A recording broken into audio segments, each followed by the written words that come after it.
It is now 6 o'clock, and I will call the, it's 6:30.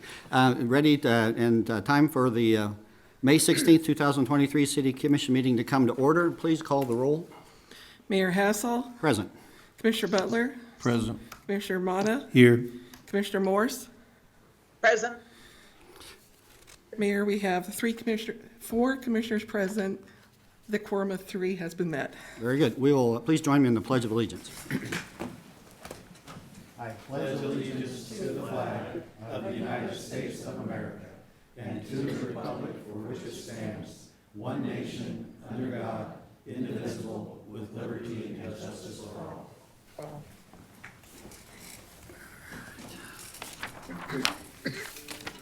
We will next move on to a couple of proclamations. We will start with National Public Works Week. Rob, bring your guys up.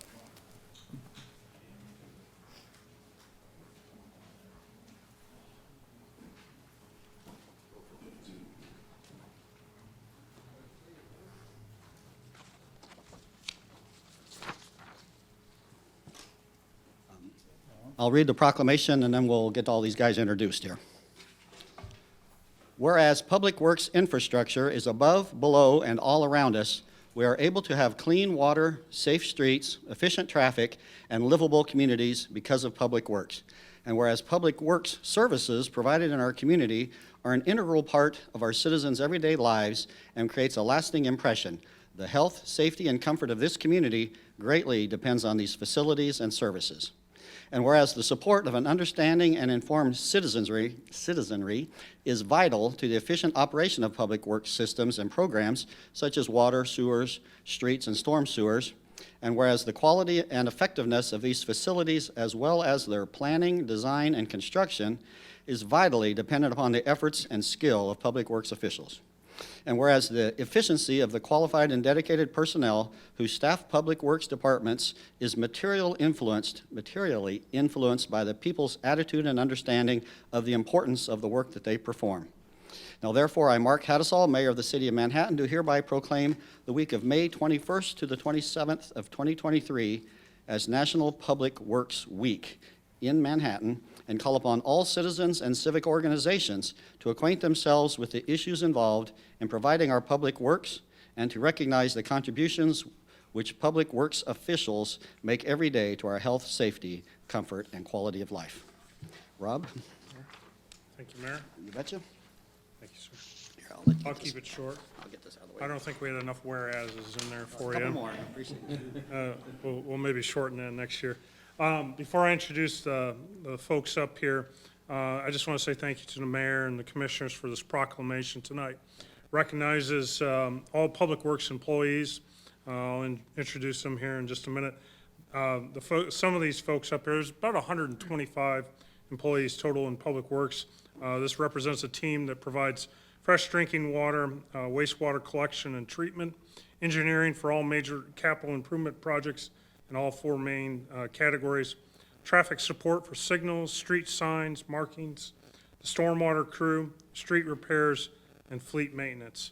So I'm going to go down the line. First off is Russell. Russell is our wastewater treatment plant superintendent. So he's responsible for taking all that collections of wastewater and he returns it to the Kansas River. I'm going to come back to Kathy here in a minute. Kathy is our office coordinator. Norm Francis is our utilities superintendent. So Norm and then also Vic make sure that water is distributed to all of you at home, as well as when you're done with that water, make sure that it gets back to Russell. Tyler is our stormwater. He's a crew leader, very essential in 2019 during the flood when Tuttle Creek wanted to overflow and do all sorts of nasty things. He's continued to improve greatly in the stormwater role and is currently preparing for our levee inspection with the Corps of Engineers. We have Ethan, who makes fresh drinking water for us. He's our superintendent at the water treatment plant. I want to come back to Kyle and Ethan here in a minute.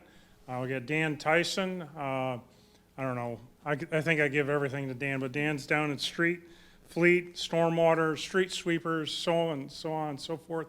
And then I got Brian Johnson, the city engineer, who I commiserate with every now and then. So I want to start with Ethan and Kyle. Ethan and Kyle were just recently promoted to crew leaders in street, and they're taking over for some long-term employees that retired.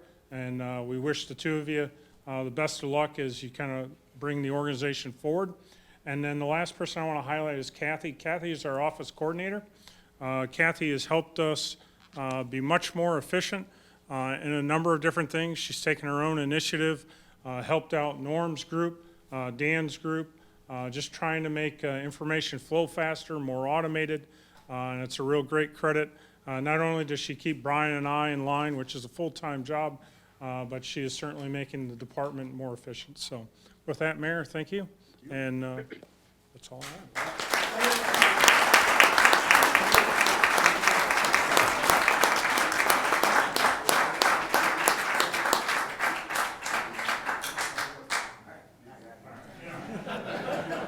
Very good. All right. Next up, we have Mental Health Month. Robin, Cole, anybody else with you? Okay, very cool. All right. Whereas the area that someone lives in plays a significant role in their overall health and well-being, and whereas surroundings can impact if, how, and when a person's needs are met, which in turn affects mental health, and whereas having safe, stable, and healthy home conditions set the foundation for achieving and maintaining good mental health. And whereas with early and effective interventions, those individuals with mental health conditions can recover and lead full, productive lives. Whereas each business, school, government agency, healthcare provider, organization, and citizen shares the burden of mental health problems and has a responsibility to promote mental wellness and support prevention efforts. Now, therefore, I, Mark Hattasol, Mayor of the City of Manhattan, do hereby proclaim May 2023 as Mental Health Month in Manhattan and call upon the businesses, schools, government agencies, healthcare providers, organizations, and citizens of the City of Manhattan to recommit our community to increasing awareness and understanding of mental health, its relationship to a strong, vibrant community, the steps our citizens can take to protect their mental health, and the need for appropriate and accessible services for all people with mental health conditions. Robin? Awesome. Thank you, Mayor. Thank you, Mayor. Thank you, City Commissioners, for declaring May as Mental Health Month. I have good news and bad news tonight. The bad news first. Bad news is Mental Health America, which is an educational and advocacy organization in Washington, in its 2023 rankings of states, ranked Kansas 51st in the nation in terms of mental health needs. And you ask, how can that be? There's only 50 states in the nation. Well, they included the District of Columbia in their report. And the overall ranking of 51st in the nation speaks to the prevalence of mental health problems in the state of Kansas and the resources to adequately address those. So that's the bad news. The good news is that in 2021, the Kansas legislature passed into law something called Certified Community Behavioral Health Clinics, or CCBHC. CCBHC is a federal construct. It addresses issues related to the coordination of physical and mental health care, and it puts that together under community mental health centers. 2021, again, Kansas legislature was the first state in the nation to pass the CCBHC model as its model for the delivery of community behavioral health care services across the state. Pawnee Mental Health received provisional certification or notice of provisional certification as a CCBHC just a couple of weeks ago. Our provisional certification takes effect July 1st of this year. We'll have a year and a half to reach full certification as a certified community behavioral health clinic. This is exciting news because CCBHC provides an opportunity to be paid based on what it costs to deliver services and to expand services to meet community needs, which means that for the first time ever, we'll be positioned to pay wages and salaries that are necessary to be able to recruit and retain staff. So bad news, good news, but I think that you should all be on the alert for some really good things happening in community mental health as we continue as a state to move forward over the next couple of years. Thank you very much. Thank you.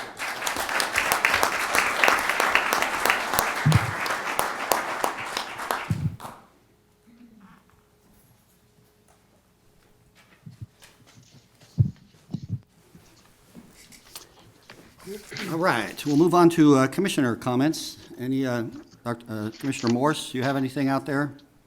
Yes, excuse me, yes, I do. I have just exactly 2 hours before I have to leave for my granddaughter's high school graduation. And so I want to be sure to be present when we have the discussion about authorizing the regarding the special alcohol funds for the co-responder. And so I don't know if I'm asking to move it up on the agenda or if we think that we will be, pretty close to through by, in 2 hours. Linda, I promise that we'll have time to discuss it tonight, and if we have to move it up later, we will. Okay, that'd be great. Thank Okay, you. anybody else? All right, very good. We'll move on to the reorganization. I would like to call for a nomination for Mayor Pro Tem. I nominate Win Butler for Mayor Pro Tem. Is there a second? Commissioner Morse, is there a second? No, Okay, I will second it then. Is there any other nominations for Mayor Pro Tem?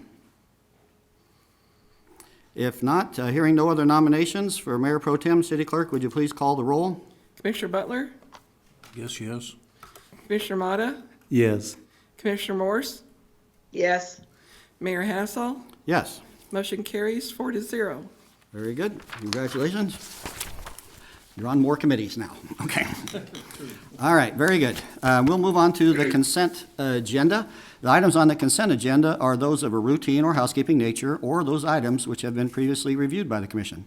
A commissioner may request an item be moved for separate discussion and consideration immediately following the consent agenda or at a different point on the agenda if desired by the commission. Does the commission have any questions or comments on any of the consent agenda items?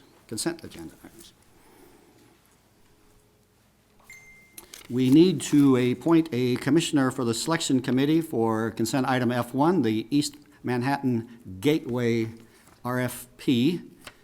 Any volunteers? I would be interested in doing that, but I'm not sure. When will the work be concluded, City Manager? So this Oops, is try just that again. sorry, this is just the selection committee. So we're just Right. talking about, probably in a couple of months. Okay, then I'd like to do it unless there's another commissioner interested. Okay, anybody else? No, you're good with that. All right, very good. Well, we will throw it open for public comment on any item that's on the consent agenda. Members of the public who signed up in advance, there was nobody, could go first. If you aren't already signed up, please sign your name. And when you come to the podium, state your name, address, or organization you're representing. You'll have up to 5 minutes. You can only speak once, and you have to stop when the timer sounds. We will not answer any questions. Will not answer questions or debate any issues. We will take your comments under advisement. Is there any public comment on any of these consent agenda items?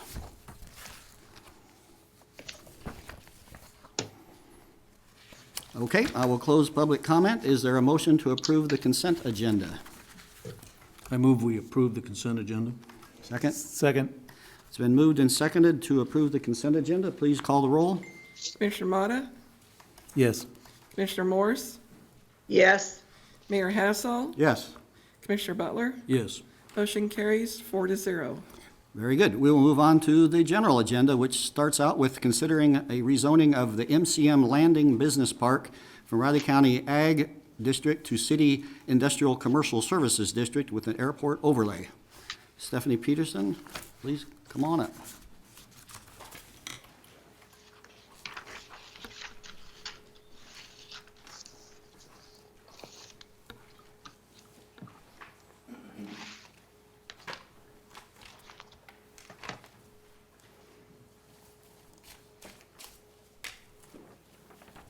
Good evening, Commissioners. Stephanie Peterson, Director of Community Development.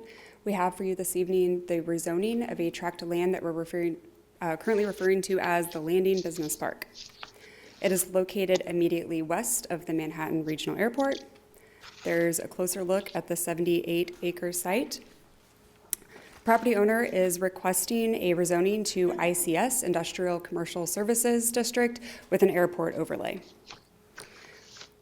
The subject tract is right here, outlined in black. This is a map from the comprehensive plan.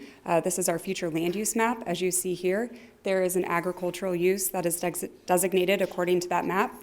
However, our comp plan was adopted in 2015, and it didn't anticipate that this map would just stay stagnant. And so it actually references this map particularly and says that it's not intended to provide a specific land use for any individual site. However, it's just supposed to establish this general land use pattern that we should take into consideration when we look at rezonings. With the subject tract being immediately adjacent to the Manhattan Regional Airport, as well as the industrial and commercial districts that are or proposed uses to the south, that is where both the staff and the Manhattan Urban Area Planning Board recommended that this property be rezoned to ICS with an airport overlay. Looking at the urban service area boundary, which is this purple line, again, that was established in 2015. However, after conversations with Public Works and the Manhattan Fire Department, it was determined that we could adequately serve this site with any city services, although there are no water sewer connections being requested at this time. As a reminder, when the annexation agreement and annexation ordinance came before you in February, this site plan was attached. The reason I bring it up is to talk about the compatibility between the ICS zoning district and the established residential. There is the red line that's on this site map or the site plan designates a 50-foot landscaped buffer yard. The Manhattan Development Code requires a 25-foot buffer yard between these two land use types, and the property owner is providing 50. Again, the area that's a little bit darker red here, that's currently just an open kind of pasture area, so the property owner will plant vegetation in that area to create that screening. I wanted to point out a minor error that was in your agenda item summary. It stated that this item went to the planning board on March 23rd. It actually went on April 27th, but everything else in there is accurate. The planning board did recommend to approve this rezoning request of a vote of 5-1, citing the findings in the staff report. With that, I would be happy to answer any questions you may have. All right. Commissioners have any questions about this? Commissioner Morse? Yes, I do. Stephanie, I think I remember that there's a significant kind of a cliff between the residential neighborhood and the business park. Does that red line pretty well lay that out, or is that dark gray shadow? That would be the shadow as the elevation change. Okay. And that's like 30, 40 feet high? In some locations it will be, but it won't be necessarily a cliff. It'll have kind of a step down approach. Okay. Again, there's a permit required through the state that controls all of the grading of the site. So there's certain specifications through the state that the property owner will have to meet. I'm curious one other question. I'm curious what the objection of the one planning board member was. The concern there was that they did not want additional industrial uses by the airport. They liked the openness that other airports have and wanted to mimic that here. Okay. But any construction on this site will be regulated, excuse me, by the FAA, right? I mean, there are height limits and... Correct, which is why... Airport, yes. So the airport would not be, we would not be infringing on any airport needs. Thank you. I appreciate your answers.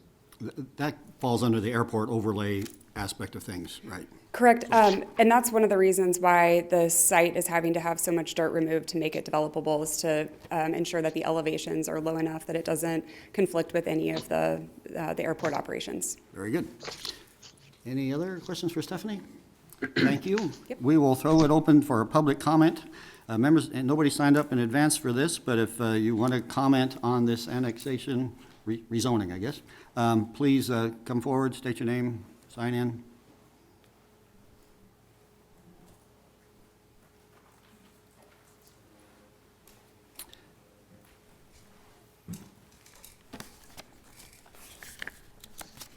My name is Doreen Town, and I live at 2781 Maplewood Circle in the Random Woods neighborhood.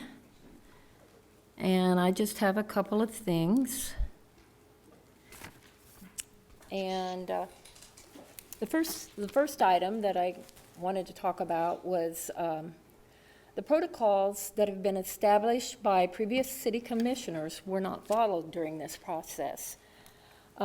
Since the land was under the county jurisdiction, it should have gone to the Raleigh County Planning Board first and the MUAPB to discuss. Instead, it went to the city, and the city had the intent to annex, and then it went to the county. And it just seems like everything has gone backwards, and it appears to me that the proper procedures suggest that corners were cut to expedite the process without proper public input. Since the procedures weren't followed, shouldn't the result of the decisions be invalidated? And the only other thing that I wanted to mention was, when the platting process is completed and the lots are sold, please consider that there are 82 homes located on the other side of that parcel of land, and this land has sat idle for over 30 years, and this land is right behind my backyard. And I have a beautiful wooded backyard. Everything is green, and I just want it to stay that way. I'm a retired person, and it means a lot to me to have my woods and my backyard. And so please take that into consideration. If there's going to be like a distribution center out that goes in there, that 24 hours a day, things are moving and there's exhaust from the trucks, just please take that into consideration. That's all I ask. Okay, thank you. Anybody else care to comment on this? Yeah, Melissa Huddleston. Wait till you get up to the microphone. Come on up to the microphone. And then also, go ahead and sign in. We'll wait. Okay.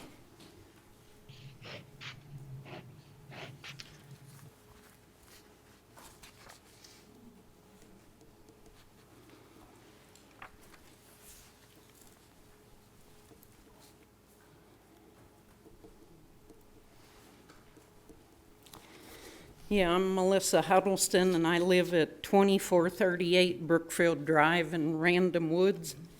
And I was just kind of skimming through the Riley County zoning regulations, and they have like 500 and 1,000 foot setbacks from like residential areas. And since we're in the county and then that's city now, I don't know if these setbacks, if they fall under the county regulations or not.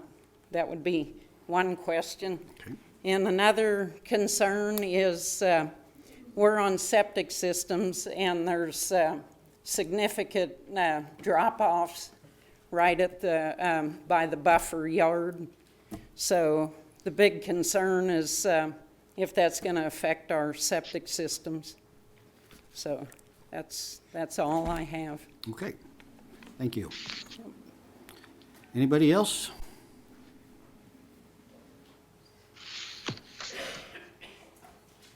Ed Huddleston, 2438 Brookfield Drive.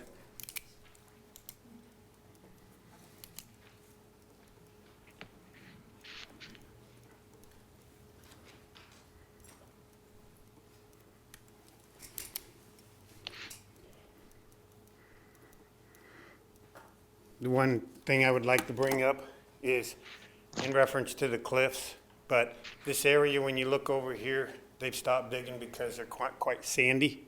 So the question is, if they start running into degraded materials on the ground where they can't dig down, because if they're going to put a building, they still got to go 30 feet due to the FFA rules. So then they're going to go another 50 feet so they can put a 50-foot building. Now you're talking going down to 80 feet. So if you're already running into sand and you're stopping digging, then the question is, what is going to be the checks and balances if that, because right now everyone's saying, oh, we're going to have 50 feet buffer zone. That's a city requirement. this isn't the city. This is rural Manhattan.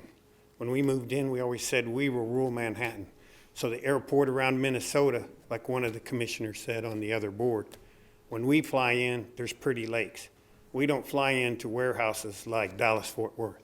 So if we want to be like Dallas-Fort Worth and the K-State football games go on, and you want them to see our ugly little warehouses as they land and ask themselves, do they want to go to school here and benefit Manhattan?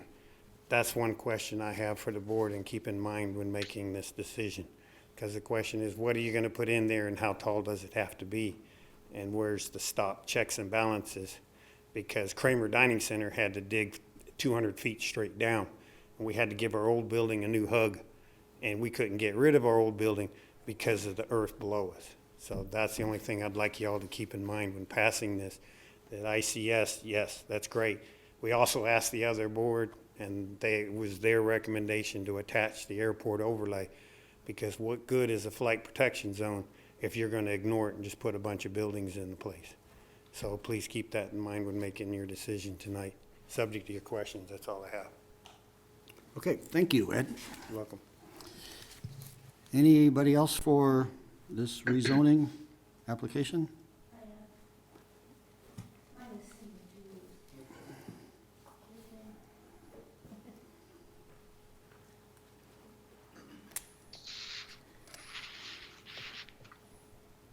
My name is Yolande Adair.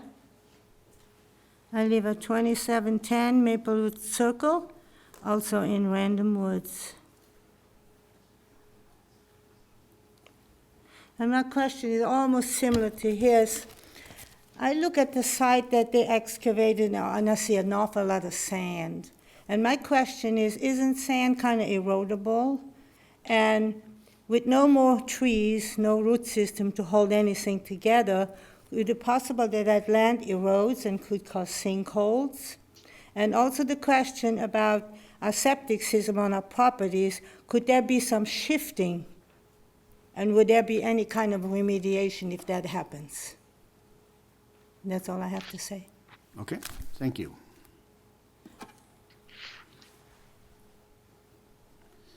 All right, don't be stealing our pen, ma'am. I stole the pen.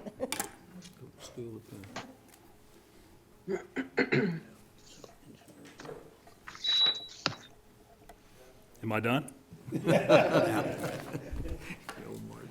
Mark Bashamp with Olson. I'm working on behalf with MCM on the property. I might touch on a few things that was addressed. This red line is 50 foot on MCM's property, not encroaching on any of Random Woods' property, so it extends past. So when you're looking at that buffer, it's keeping the existing trees in this area. This light red here is where there's no trees, and there'll be a buffer planted in that area. So as far as septic tanks, I'm hoping that their lateral fields don't encroach into this area. If beyond, if they do, then that'll have to be addressed by the private landowner if it comes out into the MCM property. This is city property. It's annexed. We're going to have to follow city rules. Well, come back through the planning board, through with a plat. It's going to have to go for permitting through all the planning and zoning and all your code services. And also with the FAA, it is required. We have heights that we have restrictions. I wish I'd had the other drawing that showed how much cut and how much that needed to be taken out of it. If there's sand, I mean, we build on sand all the time. It's just the footing designs that you have to do for your building. The other thing that I might want to touch, they talk about sand. I haven't heard that there's sand. I haven't been out there since it really got going the last few weeks. These here are permitted sedimentation basins by KDHE. They're built only for the purpose of controlling sediment. So when all this water comes down, right, there's kind of the break. When that water comes down, it collects into there, and the dirt settles out, and then it's released into the KDOT ditch. The same way that this is built, that water comes down, and it's caught in those sedimentation basins. That's per KDHE rules. When you disturb over the acreage we've disturbed it, you have sedimentation basins.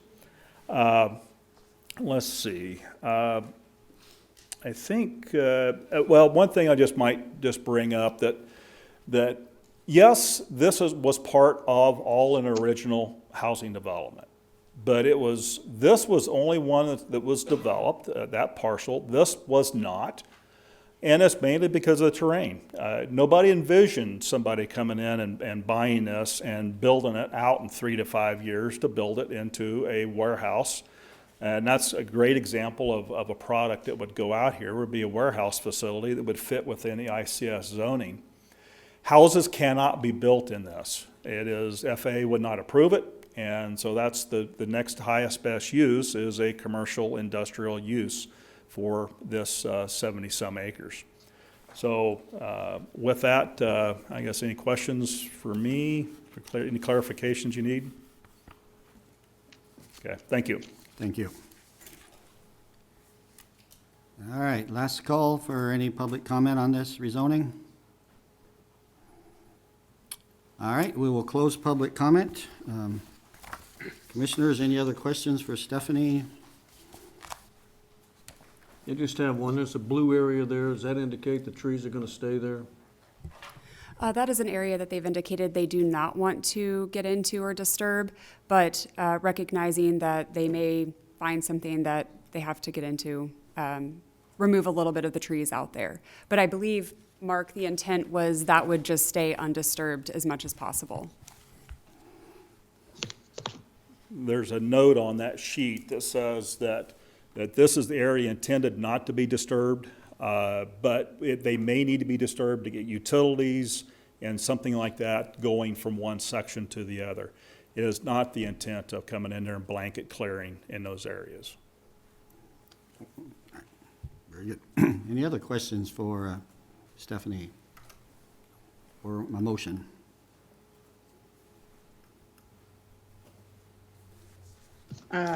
Commissioner Morse here. I think this is a natural extension of our city and our airport operations. It's a logical place. We're limited with the growth. I don't believe that it will disturb the housing addition next to it. I think that they will coexist in a good way. So therefore, I move that we approve the first reading of an ordinance rezoning an approximately 78.73 acre tract of land generally located at the northeast corner of Skyway Drive and West 68th Avenue, west of Manhattan Regional Airport, from Riley County AG or Agriculture District to City of Manhattan ICS or Industrial/Commercial Services District with airport overlay based on findings in the staff report and the recommendation by the Manhattan Urban Area Planning Board. Is there a second? Second. All right, it's been moved and seconded. Is there any other discussion, comments? Yeah, it's one of those things where as we continue to struggle to find land to do stuff on, everything that we thought was off limits, unbuildable, is back in play. And so it's one of those things when the price of something when the value of land gets so high, people will do all kinds of stuff to make it workable, whether it's taking 30 feet of dirt off the top of this or filling in ravines and crazy stuff. And it's one of those things where we got to find some land somewhere, and this is one that's, even while it's not a great piece of land to start with, it can serve a purpose, and if they're willing to invest in it, more power to them. So, all right, please call the roll. Commissioner Morse, Yes. Mayor Hassel, Yes. Commissioner Butler, Yes. Commissioner Motta, Yes. motion carries 4-0. All right, the next item is to consider amending the Economic Development Agreement with the Manhattan Area Chamber of Commerce to create the Elevate Fund.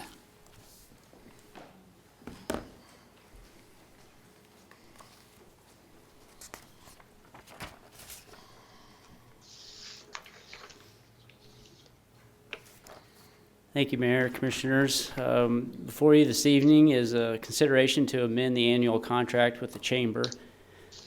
Previously, they had spoke to you about a Elevate Fund they'd like to create for a revolving loan.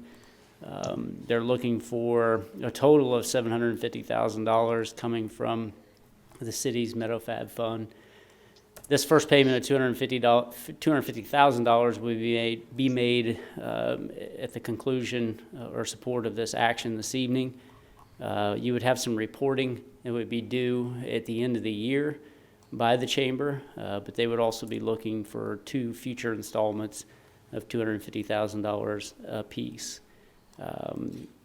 They have provided a presentation, which I don't know if it's going to open correctly. But Darren Solden with the chamber can run you through maybe.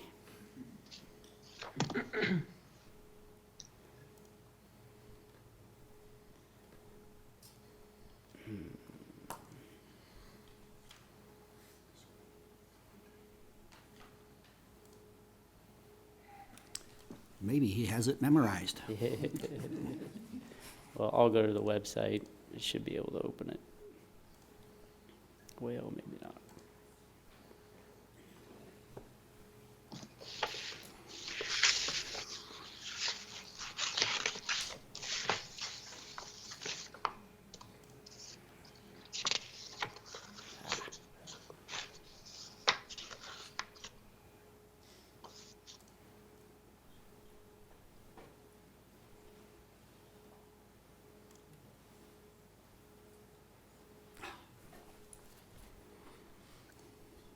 Jared, you got any tricks?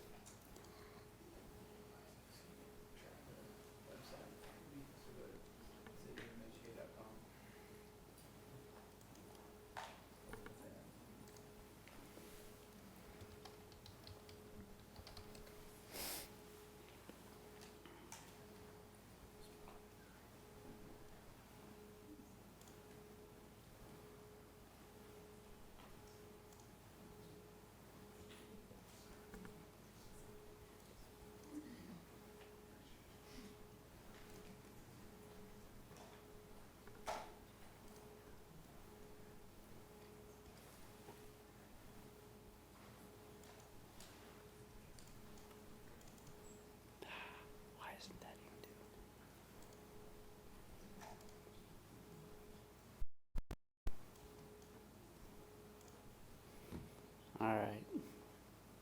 Here we are. I think we got it.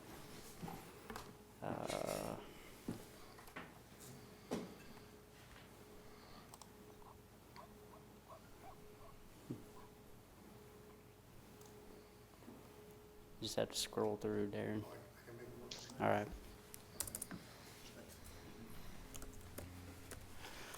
All right, good evening, Mayor, Commissioners. Darren Solden, Director of Economic Development, Manhattan Area Chamber of Commerce. Glad that worked, because the only thing worse than someone reading you a bunch of PowerPoint slides is describing them in vivid detail when you can't see them. So it's great to be back to talk about the Elevate Fund concept and present to you. And I'd like to start off by inviting Kent Glasscock up, but Kent has been a longtime champion of this initiative in a number of different capacities, and just wanted to start with him sharing a little bit of perspective.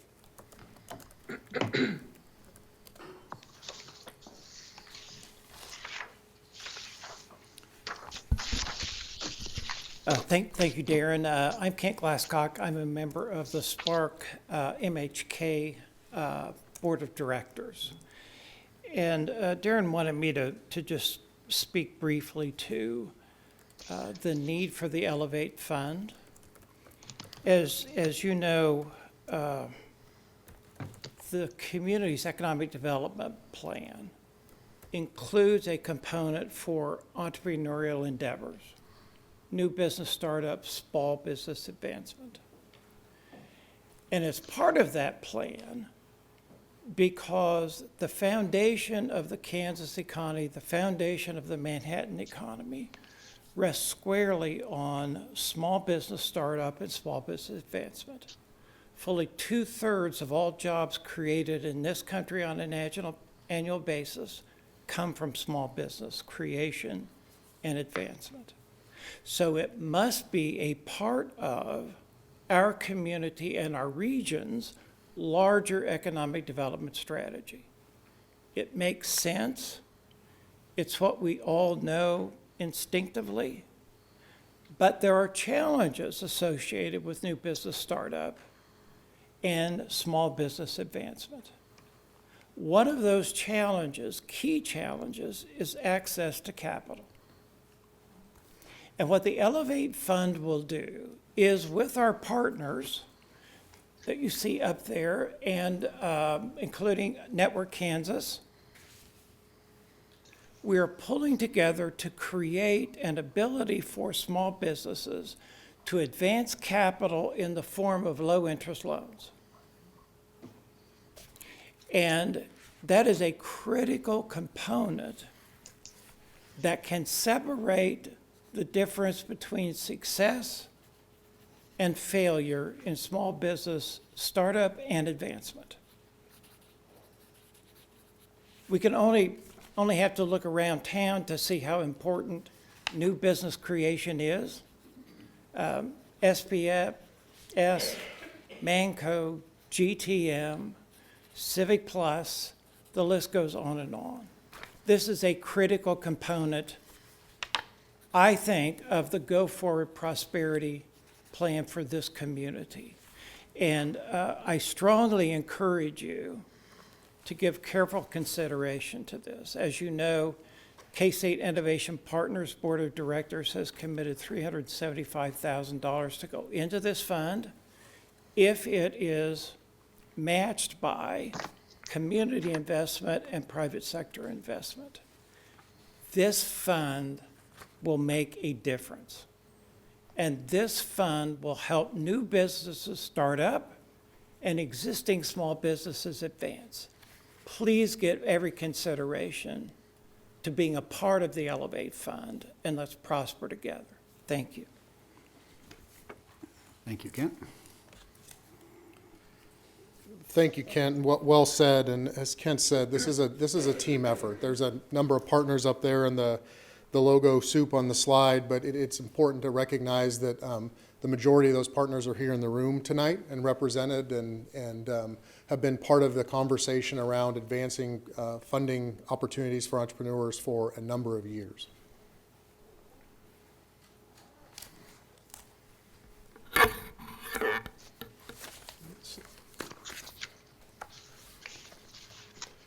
As Kent mentioned, the economic development strategy in our community has included entrepreneurship going back, but especially looking at Region Reimagine 5 years ago and moving into things like specifically calling out funding for certain types of businesses, advancing entrepreneurship and small businesses coming out of COVID as part of a recovery strategy.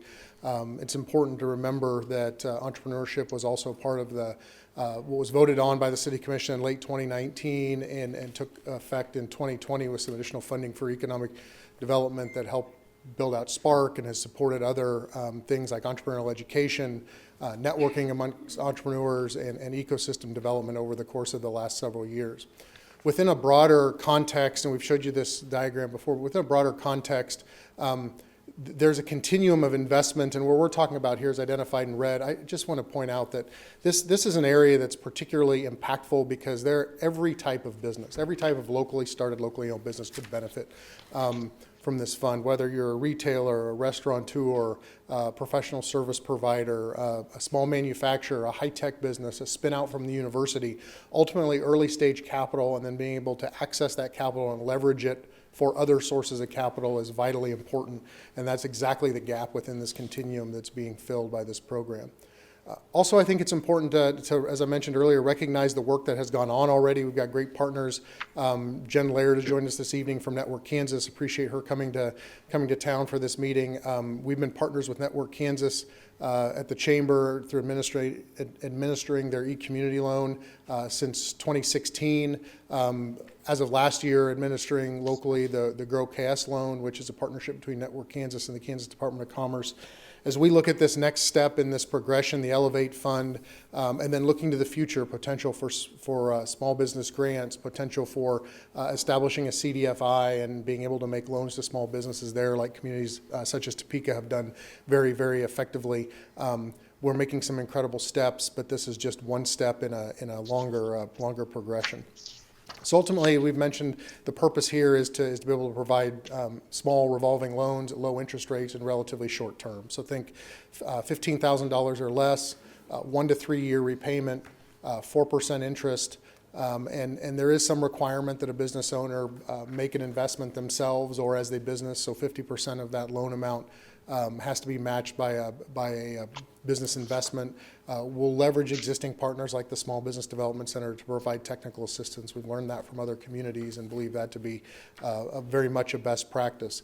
And then ultimately 20% of this would be targeted towards historically underrepresented and underserved business owners. That's an area that we've seen more and more activity in over the last several years, and have groups like Black Entrepreneurs, the Flint Hills, that are taking a very active role in advancing businesses, providing services, providing technical assistance, and anticipate that will only grow in the future. So as far as capitalizing the fund, the ask that we're here, as Jason mentioned, $250,000 tonight, with anticipation of coming back with asks in each of the next 2 years for a total of $750,000, $375,000 from Kansas State Innovation Partners, and then the work has already begun talking to private sources, philanthropic sources, foundation funds, as well as identifying opportunities such as EDA for federal funding to further capitalize this loan. When we were here in March, we presented an operations component or administration component to this. Received feedback. We listened to that feedback, went back and talked to city staff, worked closely to develop the agreement that you all have in front of you this evening for consideration, and 1 or 2 changes there that occurred. One is that I heard loud and clear that this is something that we wanted the agreement and the reporting and the accountability to live with the chamber. So that has been written out that way in the agreement. Ultimately, the chamber will be responsible then for administering the fund, working with partners to administer the fund, but also for the reporting function. And so reporting function includes measurable metrics that will be tracked over time so that there'll be an ability to identify the impact of this program, establish some baselines as a starting point, and be able to track that going forward. It's also important to notice, and this was brought up by multiple commissioners, that the sole purpose of the city funds is capital for small business loans. So these funds will not be used for administration, will not be used for overhead, not be used for marketing and promotions, but the dollars requested from the city would be purely for capital to go into the loans.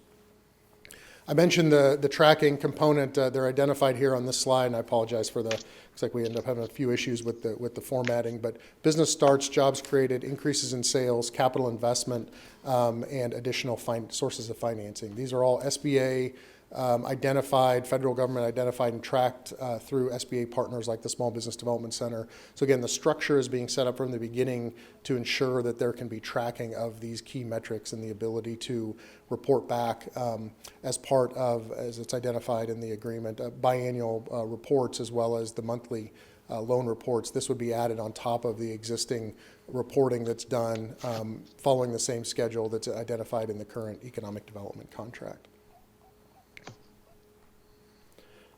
So with that, I'm happy to answer any questions on the technical side of things as far as how this is set up, uses, details about the loans. But again, just want to highlight the fact that we've got a number of these partners in the room tonight, and I get the opportunity to come up here and present and talk about the program. Echo Kent's comments as far as the potential for future benefit, but there are some really invested folks that are key to this. Both from our community and as I alluded to, Network Kansas and others that are bringing knowledge in from other communities. We're learning a lot here from things that Lawrence has done, things that Network Kansas is doing through the Empower funds in Topeka and in Wyandotte County. Some of the programs that Glenda Washington, the folks in Topeka, have run for a number of years, and I think it's a great time to learn best practices, learn what works, and be able to implement those here in Manhattan to ultimately create jobs and create new capital investment in our community. Can you go back up to like your 4th slide? Yep. It shows the different phases of loans. This one? At that one. Yep. So are people in Manhattan getting Network Kansas and e-community loans and Grow KS loans and stuff here in Manhattan? Yes, in fact, I just had a project in very close proximity to where we're standing right now that was able to secure in excess of $200,000 through the Grow KS program here just within the last couple months. And we've got a downtown Manhattan business that received an e-community loan 2 years ago, Confetti and Cashmere. There's a business up in Riley we did here a couple years ago, and another one last summer over on Fort Riley Boulevard, and a couple more in the hopper right now. Good, okay. So one of the great things about this program is right now with those e-community loans, you have to have traditional bank financing as a match. This would, working with Network Kansas, believe this would be able to count as a match. And so if someone was able to secure $15,000 through this program, they could actually leverage that to secure another $15,000 in low interest money through Network Kansas. Again, great opportunity, and these are already vetted. Again, review committees, those details are included in your packet. But review committees, this is definitely not something that that would go unvetted. The idea being that if a company is looking to grow, they have a plan, they can prove the financial wherewithal to pay back a loan. This is a great opportunity for gap financing, great opportunity for early stage capital, and helps them leverage some other sources as well. Okay. Any other questions for Darren? Commissioner Morse, you got anything out there? I have no questions, just that I'm eager to see this program succeed. I'm glad that we're able to use all the money for the grants. I know that might crimp the administrative salaries or number of employees, but I think it's important that we have this one opportunity with our economic development money. And I was going to tell Darren I would really like to have him report occasionally on some of the successes. Because sometimes when we stick our necks out on things like this, we like to learn that the experiments that we've initiated are working. So because every community is trying to grow small businesses, and I'm really pleased that we have this opportunity. And our citizens voted to do it, and we have this money available. I would like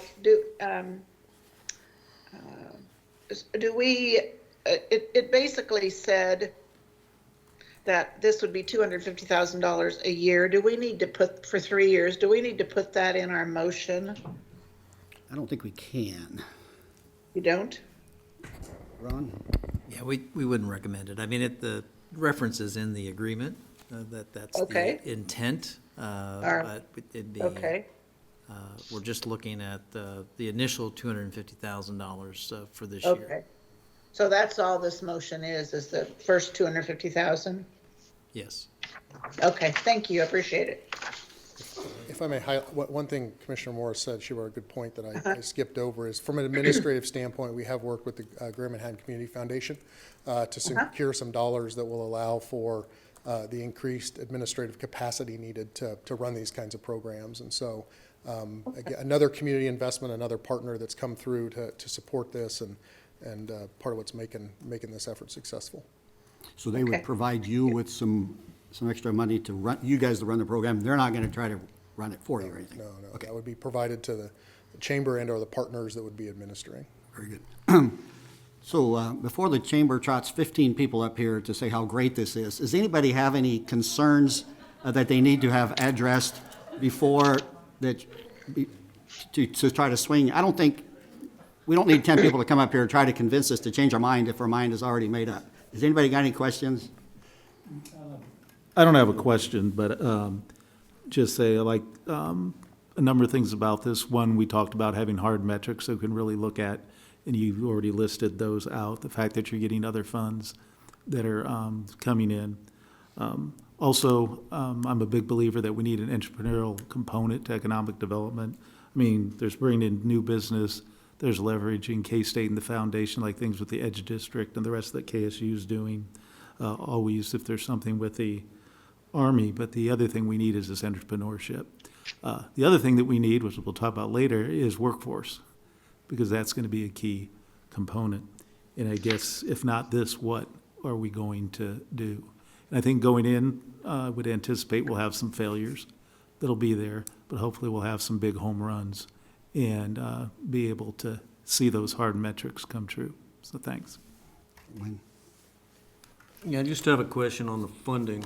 Which account is this gonna come out of? I think Jason said something about Metafab? Right, so we have about $1 million roughly in that account, maybe a little bit less. But it is something that we have cash on hand for that program. And we're able to use it in both Riley and Potawatomi counties, which I think will be important because obviously Pot County Eco Devo's part of this partnership. And so I think that's until the funds for our new economic development fund, which is just now starting to get revenue. We're only in our second month. That's where That's a we are. plus, because I didn't want to overcommit the new fund. If that's coming from 3 times back, so that's not bad at all. Residuals there. And then the idea that it's not a $750,000 right off the top. We're just gonna vote on $250, and then, if the program doesn't pan out, then there's no guarantee it'll be continued. Next year is the way I look at it, so. I think this briefing was better than the first one. But put together better, it makes more sense. So send up your 3 favorite, knowing that you don't have to convince us. Okay. Public comment is open for this. Please try to keep it brief and succinct, and because we're already on board to the idea. Anybody? Sarah, you probably are hankering. Okay, Mark.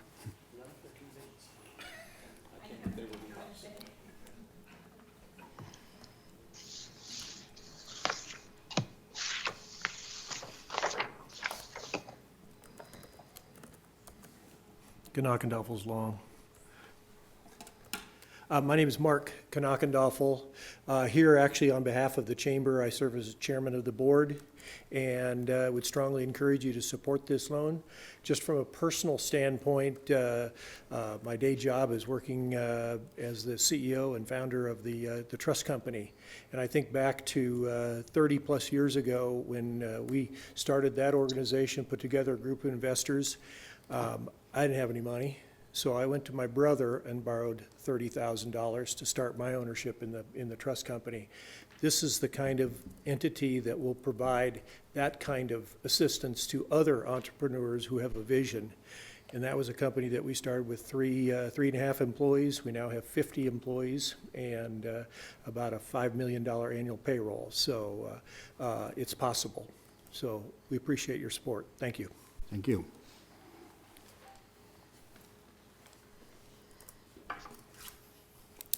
Somebody gave me a look, so I figured I better get up.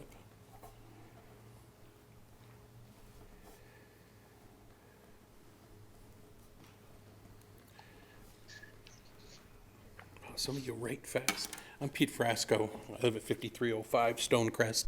I own Intelligent IT. I'm co-owner of the local desk, and we're getting ready to start another business. So other than these big businesses that you're hearing about, we are the little guy. I also admin the Manhattan, Kansas area entrepreneurs group on Facebook. And I'll tell you that access to capital is the #1 thing that we talk about in that group. I emailed a couple of you and expressed our support for this subject, and I'm pretty passionate about it. 44% of economic activity as a whole comes from small business, and not the $25 million companies from that little guy out there, $250,000 to $1 million a year.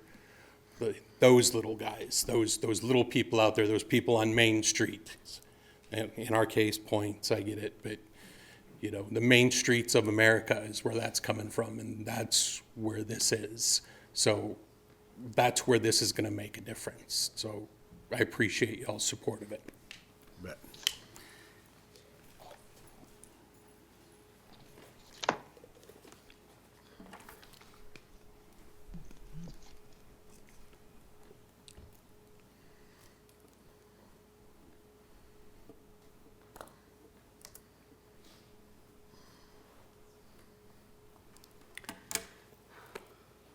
Commissioners, thank you so much for having me here today. My name is Gabriela Vega. I am an attorney with Adair Law and also a citizen and a resident of Manhattan itself.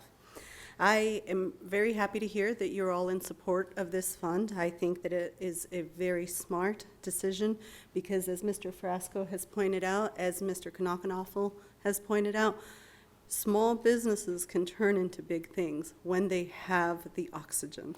And this Elevate Fund will do just that, give them the oxygen to breathe.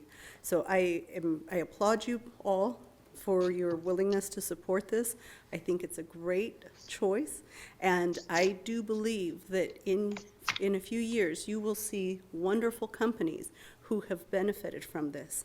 I just want to also reiterate what Mr. Soldan said about programs like the Network Kansas E-Community Loan Program. This fund will similarly be, will have the similar structure, so there is going to be a lot of protection in place with the goals of getting loans repaid and then on to the next person. So thank you so much for your support of this program.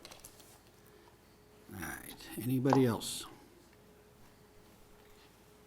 It's your chance to be on TV. And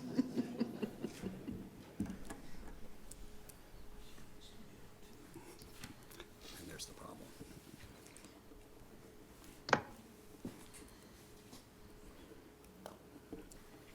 Good evening, Mayor and Commissioners. I came before you last time, so I won't keep you long. I just wanted to share more about my personal story and how it relates to the Elevate Fund.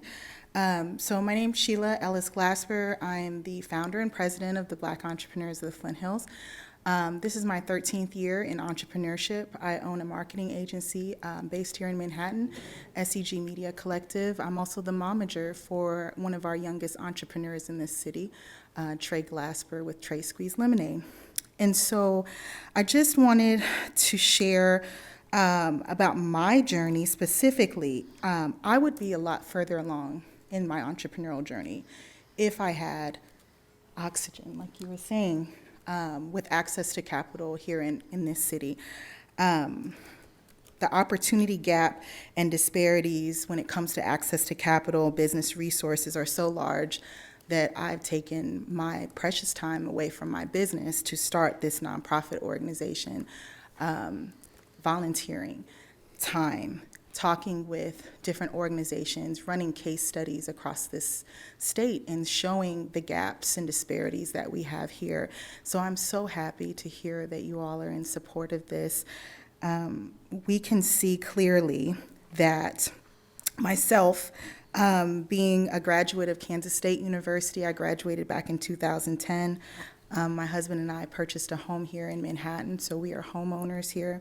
We are invested in this community. We've volunteered and given our time to this community and paid taxes here in this community, employed people here in this community, just like many of my fellow small businesses here today. I don't have the access to ask a brother or my parents or a family member for funds to run my business. I have to go to a bank. And there are challenges when it comes to that. This type of access to capital will be a stepping stone in bridging that gap for businesses so that they can later be able to go to a bank. But this first step would be the community supporting them in their journey, in their entrepreneurial journey. We know that more than half of Americans actually that are employed work for small businesses. And so it is to our best interest as a community to continue that support. So I'm just here today to say that I am invested in this community of Manhattan. I am happy to hear about the support. We are just asking that you all invest in us as entrepreneurs, and I thank you for that support. You're welcome. All right, seeing nobody else, we're going to go ahead and close public comment. Is there a motion on the floor? Yeah, I had reservations about this, coming into the meeting, because I was only about 80% sold on it, but I think the Metafab thing took care of my main concern there, because I didn't want to overcommit the new economic development tax, and I think using that as funding works. And then the second thing is, I agree with John, the metrics look pretty good. And so you got a year to make it work, because I won't guarantee I'll support it next year, only if the metrics work out. So based on that, I move that we authorize the mayor and city clerk to execute a First Amendment to the annual economic development agreement with the Chamber of Commerce. Is there a second? Second. It's been moved and seconded to the motion, whatever that is. Call the roll, please. Mayor Hassel, Yes. Commissioner Butler, Yes. Commissioner Motta, Yes. Commissioner Morse. Yes. Motion I'd just like to add that it's a bonus that we can use this money in both Riley and Potawatomi counties, because some of the other funds, economic development funds, are limited to the city and Riley County. So that's a bonus. Okay. Motion carries 4-0. Very good. We will move on to a discussion about the Manhattan Area Technical College request for future funding. Jason? Evening, Commissioners, Mayor. Just a reminder, this is a discussion item. The Manhattan Area Tech has been in front of you with a request. The discussion item is leading towards concurrence from you all for a approach during the budget season from an outside agency perspective. If that is approved through the budget calendar, we would look then to create an annual agreement, as we do with all our outside agencies in the fall and later part of this year. So with that, I'd turn it over to President Gannett, and he can walk you through where they're at with their funding.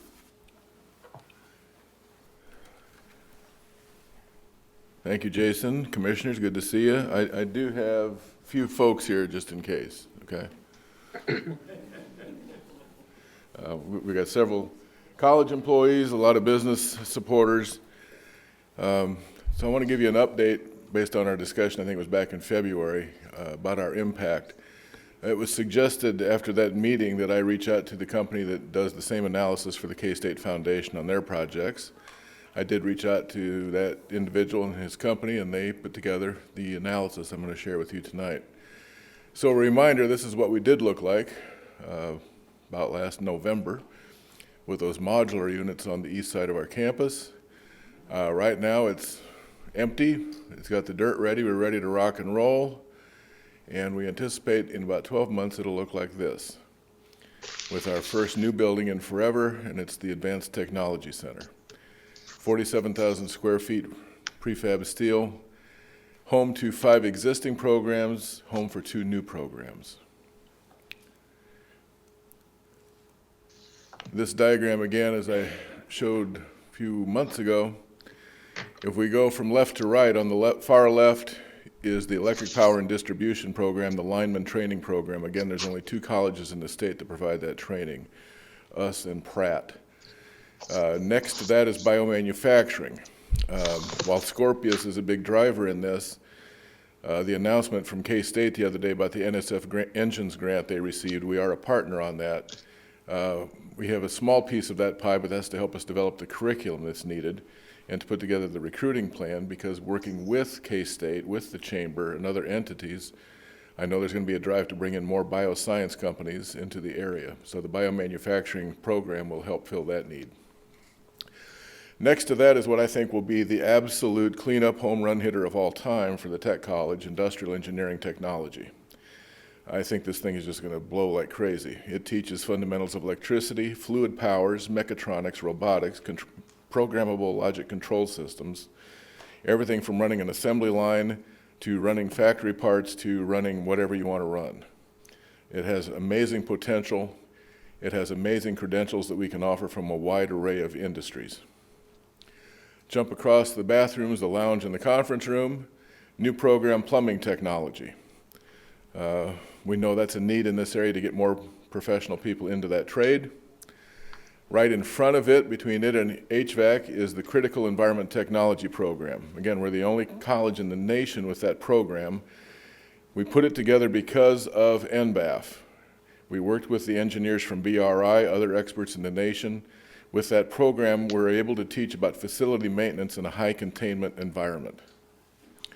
That program reaches out into HVAC, plumbing, industrial engineering tech, biomanufacturing, as well as information networking tech, and construction trades, because it all connects related to systems and programmable logic control systems. HVAC, this space will allow us to double or more the capacity in that program. Construction technology on the far right, again, double our capacity. So while the emphasis for a lot of people has seemed to have honed in on the biotech, the biomanufacturing, most of this facility will help us ramp up for one of the biggest needs in the area, and that's housing and construction, residential and commercial. This impact study was put together by Municipal Consulting, and the PowerPoint file was too big, so we'll turn it into a PDF. Currently, this is where we're at with those programs, number of graduates, their collective earnings first year out. When we add this phase, this new facility, we anticipate by about 2026, 27, we'll be hitting this. So we'll triple the number of students, adding the new programs, almost tripling that collective earnings of those students. This project has been fully endorsed by the Manhattan Chamber of Commerce Board of Directors. We have put together about $5 million so far in donations, grants, and state appropriations. Many of the donations came with the help of the Greater Manhattan Community Foundation. We've also had incredible assistance from our main contractors on the project, as you see there, BHS, BBN, OSE, and others. And the other good thing in our master facility plan working with BBN is we're using our own property. According to Mr. Robb and his analysis of the data, and he admits in his study this is conservative estimates, this is what you're looking at over a 10-year period in increased local sales tax revenue, city utility revenues, and franchise fees. A little over $2 million. Those estimates are based on construction, salary, spending, and rollover costs of the spending continuing. Materials purchases, some of that rollover, the impact of new full-time jobs at the college, the salary rollover from those positions, and then the impact of utility and franchise fee collections. This does not, his estimate does not factor in anything related to property tax. Our own informal surveys among our employees and a random sampling of students, I would guesstimate about 25 to 30% of our employees and students are hoping to buy a home or build a home in the area within the first 3 years. So this will also have an impact on property taxes. Here you see, again, a breakdown from his analysis on where the economic impact comes as far as back to the city and to the county.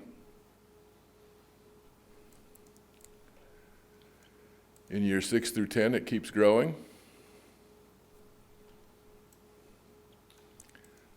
And there you see the collective over the 10 years. So it's a pretty good investment just on the construction, the additional students, and that graduate spending in their first year. This is the one I'm most excited about. You see here at year 3, new annual personal income goes to about $3.1 million from those new graduates. By year 6, that has gone up 3 times. And by year 10, let me get down to year 10. Look at this number, 73 million plus. With 21 million of that as disposable income, that's going to put a lot of revenue back into the city and county revenue streams for you and the county. So I think you will see this is a pretty good investment of our ask to the city. We are asking consideration of $1 million over 5 years, $200,000 per year, realizing you can't commit to all 5 years, but again, through an agreement, as you've discussed with the other project, $200,000 a year to help us with our payments on this facility. You also asked at our other meeting about others putting skin in the game. There you see our directors. So if you read the Mercury the other night, the school board took on significant skin in the game. When the college came into existence in 2004, the existing property belonged to the school district because the college was their VOTEC campus. It was sold to the Tech College on a quit-claim deed for $1, but there's a proviso on there that if we would move or cease to exist, the school district gets it back. So when we take on a project like this, that revertment clause causes a lot of headaches. The school board adopted to take on that risk. They're adopting the liability, plus they're going to make the last $500,000 payment on the loan when we get to that point. I'll be meeting with the county commissioners in a few weeks, asking them to put in at least $250,000 over 5 years, $50,000 a year. So compared to when I was here back in February, we have got others to put significant skin in the game. This project matters a lot, as I said, related to construction, to help us with housing, to help us with commercial construction, as well as the bioscience. I can't say enough of the good work of our faculty and staff working with our students. 86% of our graduates stay in this area as employees, taxpayers, and consumers. I don't think there's any other two-year college in the state can match that retention rate of graduates. Wallet Hub, a financial services company, ranked us as the 4th best two-year college in the nation last year out of over 700. According to them, we've been #1 in Kansas for about 4 years in a row. I would be glad to answer any questions and appreciate your consideration of our request. How many more instructors are you going to hire, you think? With this project, we'll be hiring at least 7 more faculty and staff. Okay. We anticipate student enrollment will grow by about 300. Gentlemen, any questions in particular? Yeah, just maybe if you can elaborate more on what the school board is doing, particularly the 500,000, so they're going to do with a 500,000 for your final. We're putting 500,000 into an escrow account, but they have committed to using that as the last payment on the loan when it gets to that balance, in addition to taking on the liability. But you're putting the 500,000 in? We are putting it in. So is there any cash that they're actually putting in? Well, they're going to use it back towards the loan. The money that you're putting in? The money I'm putting in, but they're taking on the liability. Right, but is there really any cash? Not at this time from them. I'm going to be making more money off of their students, so in an indirect No, way. I just wanted to be clear Right. that we are not getting any cash. Wynn, anything? Jim, I just wanted to ask about the 86% of your graduates, and you say in this area, how big is the area? Is it Manhattan and the surrounding, or Riley and the surrounding counties, or? Our primary service area for that data is Riley, Geary, Potawatomi, Clay, and Marshall counties. Okay, thank you. That's good to know. Yep. All right, I will repeat our request if we have questions or concerns that we need to get answered. Yeah, I just I really like the program, support the program, we've talked before, but that was how we left it as a commission before, that we were very willing to do this, and we even talked about a possible contingent agreement, meaning we put money out there contingent on others putting in some cash into the game. And I think that's what we're, at least for me, kind of still looking for, but. I suppose the county was kind of waiting for us to make the first step, or you don't have any firm commitment there? I don't have a firm commitment. I've had discussions with them. Yeah. As I said back in February, somebody's got to take the first move. While yes, we're putting the money in the escrow account, the school district's not keeping it, so they are putting it back into the loan payment. The significance with this project is our ability to grab more of those Manhattan High School students as well as others and get them into these trades and into the job market. The contractors, we have some contractors here and others, they can't hire people fast, as fast as we can produce them, they're hiring them. And again, that chance to retain these people in the area so they're going to buy cars, houses, groceries, et cetera, it becomes a pretty quick payback to the city and the county. All right, Wynn? Yeah, I like the idea. I think it's a component, that has to be part of economic development, because if we don't have the workforce, the businesses aren't going to come here. I mean, that's what they look at. They look at, are there going to be people to be hired, and are they going to be competent? And so if they've got a degree from, the technical college, that solves that, bill. And the investment's not that high. I think the risk is, in my mind, very low, lower than on some of the other things we've done.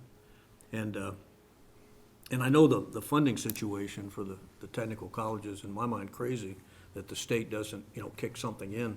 to just be hanging out there. You're almost like a, private school where you have no funding source.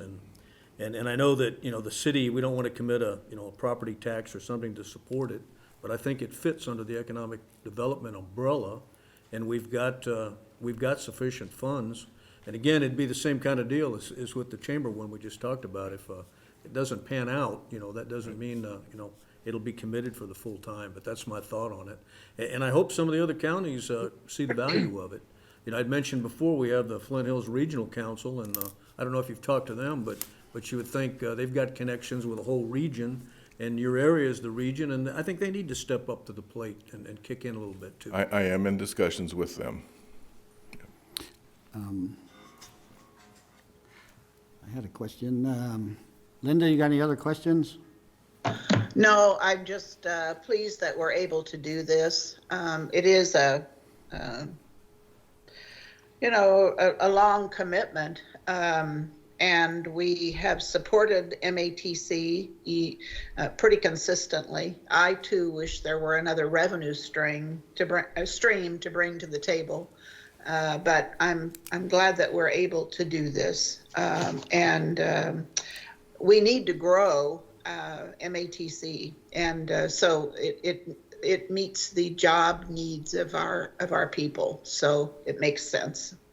And we're not going to quit looking for other donations, grants, and revenue streams, trust me. Yeah. We're looking at the 2023, the new city sales tax, economic development sales tax for this money though, right? That's our intent. I mean, obviously,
For the sake of staying on track with Commissioner Morse's limited time frame, and we're not voting on anything, I think we're going to call that discussion good. We're on board for now. I just wanted to add that all those people need to go to the county with Jim and make their pitch, yeah.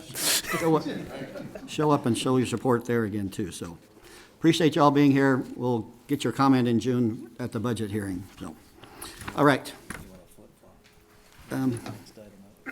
Do we need a motion for that, apparently? Yeah. Okay. Do we have a motion to move the agenda items so that we move item E up to the next level of discussion? I would make the motion. Let's move item E up to the next item of discussion. Second. All right. It's been moved and seconded to change the order of the agenda slightly. Please call the roll. Commissioner Butler. Yes. Yes. Commissioner Motta, Yes. Commissioner Morse, Yes. Mayor Hassel. Yes. Motion carries 4-0. So we will move on to discussion about the possible use of special alcohol funds for RCPD co-responder positions. And our presenter will be City Manager Ron Fear. thank you, Mayor, Commissioners. At former briefing session, the majority of you gave direction that you wanted to have this discussion on the potential use of the special alcohol funds for the RCPD mental health co-responders. And so I wanted to just kind of give you some background on what we've been looking at. This is the current statute that guides how special alcohol funds may be used. They're derived from specific sources, and they need to be used in programs and services, as well as the purchase and establishment of different aspects for alcoholism and drug abuse prevention and education, also for the alcohol and drug detoxification, intervention in alcohol and drug abuse, and treatment of persons who are alcoholics or drug abusers or in danger of becoming an alcoholic or drug abuser. So the statutes kind of govern that aspect. Historically, we have utilized these funds for this purpose. They originally started with a grant that the police department was successful in getting, and then solidified that everybody felt like the co-responders would be a worthwhile effort. So as that was getting continued, there was a request through Pawnee Mental Health for them to achieve some of that funding. And so each recipient, as you might recall, is required to provide for a contract to ensure that the use of the funds are used appropriately within the statute. The commission earlier had no longer did away with the Special Alcohol Fund Advisory Committee as well as Social Service Advisory Board, and created a new committee, noticed to be called the Community Support Funds Advisory Board. You just appointed the representatives to that at your last meeting, and they're scheduled to have their first meeting in June. At this stage, it's unknown as to whether or not they'll adopt additional guidelines like the previous committee had done, but I assume there might be different aspects of that as they proceed and how they process special alcohol funds for recommendations to you all, who will ultimately make the decision on how those funds are spent. And I kind of repeated here in 2016, for the 2017 budget, we had that agreement with Pawnee Mental Health. That amount was a little over $40,000 for those early co-responder services.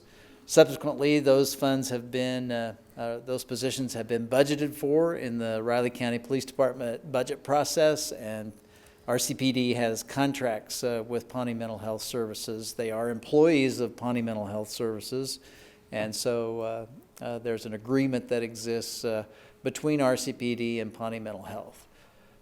For 2023, there was up to $186,952.92 budgeted, and as I understand it, the way that's allocated is not every time that the co-responders go out, so it's kind of set in kind of a maximum. It may not spend all of that, but it's kind of a cost basis, if you will, for how they're utilized and the time that they are spent in training and providing the services. My understanding is for 2024 that that budget amount that's been requested is $199,789 is what's proposed. This is just a listing of the 2023 allocation of funds. There's 16 of these 17 entities that are listed that received it. Those requests that came in last year in the budget process totaled $702,000. There's about the budget that was approved for them. That's more revenue or more expenses and requests than is typically available. And so the commission agreed for $482,196 to be budgeted. This is what's been spent to date. So we receive quarterly payments from the state, and they come in March. So right now, this shows that in March we received $168,552. So remember that those alcohol funds come up, they're split three ways. A third goes to the general fund, a third goes to the Special Park and Recreation Fund, and a third goes to the Special Alcohol Fund. Again, those come in March, June, September, and December. I will just say that in looking at some of the past revenues received from quarters, that's one of the higher ones that we've received historically. I don't know, it's kind of early to call that a trend, but and typically the next one we receive in June is usually fairly low, as well as December is usually fairly low. So on average, we're estimating that there might be about $500,000 available for this budget consideration as those recommendations come forward to the new committee. There is also, we did receive more revenue last year than was anticipated, and so there was a carryover and a beginning fund balance of $107,000. So there's a total of $607,000 available, and some years we've kept a little reserve there because sometimes the revenues fall short of the projections. And so, but all of the agreements basically say, even though you might have been approved for up to a certain amount, if we don't have the revenue, then we typically don't provide all of it. So this is just to give you a basis for how those allocations have occurred and kind of that total dollar amount to reference that aspect of it. So when we got that check in March, did we go ahead and start cutting our first quarterly checks then? yes, so that let me go back. Actually, we do it before that, I believe. Where's Rena? Good evening, Mayor and Commissioners. We wait until we actually receive the funds from the state, and so in March, we did distribute those funds. So here's the funds that have been expended to date. Very good. Okay. Just want to make sure. So here's some possibilities for you to consider if you want to pursue this utilization of the special alcohol funds. One option would be for Pawnee and our CPD to sign an annual negotiated program budget that indicates how they would plan to utilize the services. They already have an agreement for it. One of the things that I've talked to Director Pete about was whether or not how easy it is to determine whether or not each of those activities that they perform and the functions they perform really fit with the statute. The 75% was an example of being able to determine whether or not the actual activities would comply with the requirements, because they do make calls that aren't necessarily drug and alcohol related. And so it's one of those, that's an example of how that could be contracted, though. Another one would be simply having a contract with our CPD to provide the funding for them, and then they would also, then our CPD itself would be responsible for ensuring that there's compliance with the statutes and the agreement. So those are kind of the couple that we came up with of trying to, again, ensure that we've always historically had an agreement with the entity receiving the funds that speaks to compliance with the statutes. So when we first did it, did we do that then as well? We had an agreement with Pawnee Mental Health Services for funding. They have traditionally had other funds out of the special alcohol fund for other uses, so we've always had that agreement with them. So I think the answer to that is yes. So that it was that it was compliant with the statute?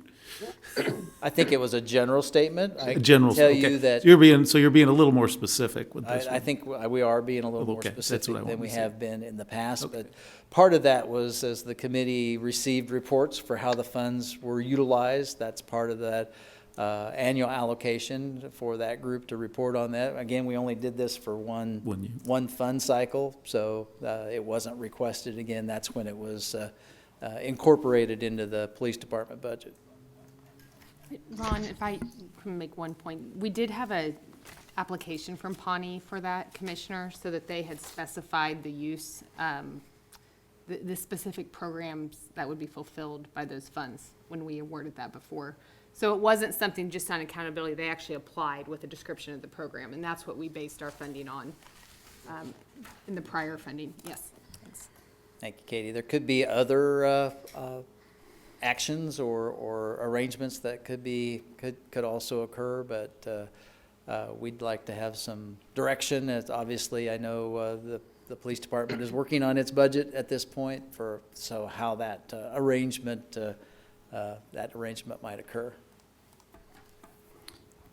I'd be happy to stand for any questions. Or if I have left something out, staff, that should be mentioned, please do. All right, that was a good presentation. All right, Thank you. Thank you.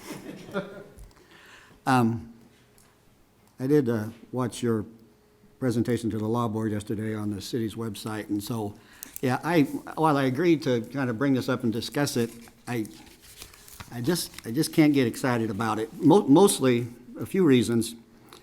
A, we're kind of trying to fit a square peg into a round hole, trying to say that, yeah, if it's drug and alcohol, when that's sometimes a part of mental health, it's not the same thing. And so trying to send out to people under the premise that they're doing alcohol stuff when it's really mental illness, or if it's an alcohol problem, then the mental health people can't do anything until the person's sober. That all, yeah, I sure appreciate your creativity of coming up with this and trying to figure out some way to trim the RCPD budget. And I really initially was kind of excited, but I'm not willing to take that $190,000 out of the special alcohol fund for the nonprofits that provide the services here, and I think it turns out to be somewhere between a fourth and a third of a mil is what it's going to save the RCPD budget line, which compared to the hardships that it's potentially going to cause to our not-for-profits that provide the social service, old social service advisory boards allocations, and then also alcohol fund allocations. And I really don't want to, that committee that I appointed last week, I really don't want to put them on the hot seat of trying to cut $200,000 more out of that 700. Yeah, that's just asking a lot of those volunteers, trying to figure out where to take $200,000 more out of what was already not a lot of help per organization there. But convince me I'm wrong. Somebody else want to weigh in on it? Linda, you probably want to have an opinion since you're down to your last 20 minutes here. Yes, I just have a hard time. I am really supportive, very supportive of the co-responder program. I'm so proud of our community because we really did, in my mind, kind of plow new ground with it. And it seems to be just the perfect solution when I talked with my son in Grand Rapids, Michigan. I said, how do you handle mental health issues in your police department? And he said that they actually train their sworn officers in mental health. I don't know whether it's every officer. I didn't visit with him that long, but I think our solution of only hiring 2 or possibly 3 is the best, most economical solution that we could have. I also just have a problem. I perceive that the special alcohol money should go to alcohol and drug prevention, remediation, and those components of education. And I view the responder program as after the fact, after the person already has the alcohol and the drug problem. I just think we need the alcohol and drug issues. We hear every week that they are increasing. We just had a new report out today about more drug use. We're going to be soon spending our opioid money, and we don't know exactly how we're going to spend that as soon as we get it, I guess. But I'm not interested in dividing the pie up so small that it renders it ineffective. And so as I read the text of this statute, monies and shall be expended only for the purchase, establishment, maintenance, or expansion of services or programs whose principal purpose, and I don't view the co-responders as their principal purpose being alcohol and drug when they're out. They're helping people in mental health crisis by de-escalating and just calming things down. So that's where I kind of stand. Now, the other comment I would make is either the state or the community or somebody has decided that if it's important, it's going to be funded by property tax. So whether it's the police department, the fire department, or the library, it's like all of those are funded pretty much solely by property tax because it's a steady, dependable source of revenue. And while it's in the RCPD budget, we constantly complain about that. They have the ability to at least have that steady source of income because we've all decided it's an important program.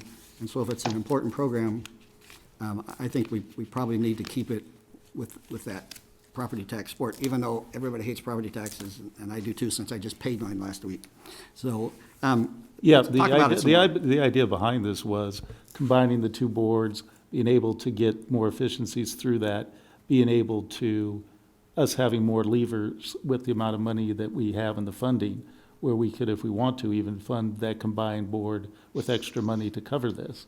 But of course, we did this, and we spent a lot of time working on this, and we're with the police department, because we had three of us who wanted to do this. But if you've changed your mind, we can just stop, since we did a lot of this work contingent on where we thought you were going. Sorry about that. So Yeah. let's just get on it. Yeah, You changed your mind. when, Yeah, I agree. I mean, the reason I brought this up is everybody always complains about their property tax, but every time you find a lever to pull to lower the property tax, people don't step up to the plate. And I've tried to do that every year during budget discussion. Now, like this idea that, oh, maybe this is improperly used, seemed to work just fine the first time. Nobody had a problem, back in, when was it, 2015 or whatever? Oh, the money could go there for the co-responders. And then the reason it got changed was the city commission decided they'd like to just raise property taxes and give more money to all the outside agencies. I mean, that's why it changed. I didn't vote to change it. And so I just thought it would be a good thing to bring up, because I've had people come down here and say, hey, our property taxes are going up, our assessments are going up. Well, one thing we can do is take some of these other sources of income and use them to offset that. And I realize, and the mayor is absolutely correct, the new funding board, yeah, that's a bear. They got to do priorities. But I've said that for 10 years. You can't just have 16, 17 agencies and then next year 18 agencies show up and say, give us money. There's a limited pot. You got to set your priorities somewhere. And like when you look at the two boards, like Special Alcohol Board, 6 of those agencies got money from both pots. And they never coordinated. So we will get some efficiencies, out of that. But basically, everybody just needs to understand that, if you want to reduce the budget, you got to make some tough decisions. And if you're not willing to make them, then just get ready for more tax increases. That's the only way I can see it, because, most years there's things you can look at to reduce, but there's people that do not want to do that, because everybody's got a special interest group, and it will hurt. You got to tighten the belt somewhere. If it's not here reallocating some of this money, then, we're going to reduce Parks and Rec, we're going to close the swimming pools, or we're going to keep taxes high. And that's the main reason I brought it up. I mean, I understand it's not easy, and we're asking that board to do a number of things, but that's where I'm at on it. But I'm also, with John, if you're 100% against it, let's just park this thing and not waste any more time on it. so, John, you said something about adding some other money or something. Right, we haven't set the budget for social services yet. We've had good sales tax revenues. We still have some of that COVID money. There's all sorts of ways we could fund, levers we can pull to fund social services, and whether it comes out of social services or alcohol advisory, that's all up to us to set those parameters. When I mentioned at the law board meeting, because this got a little complicated with the fact that, well, it's only those things that apply to the statute, and you might not necessarily even know that going in. You might not know that till the end of the year. And we said, well, the police department needs a hard number. They can't be playing around. Said we could guarantee that with a backstop or a reserve that would come out of other funding so we wouldn't be subject to the statute to make sure that we could make up the difference. I mean, we could do this thing without net reducing anything, but just shifting from a sales tax basis to a property tax basis if you fund the social services enough to cover it. Hopefully with sales taxes. Sales taxes, right. Thing. And, and over the years, when I first got on the commission, just to show you the track, we had a list of outside agencies, and they were all funded through property tax. And we've ended up moving some in the Tourism Convention Fund, which I'm sure the Chamber's not happy about, because that reduced their amount. But we moved 4 agencies there, the business districts.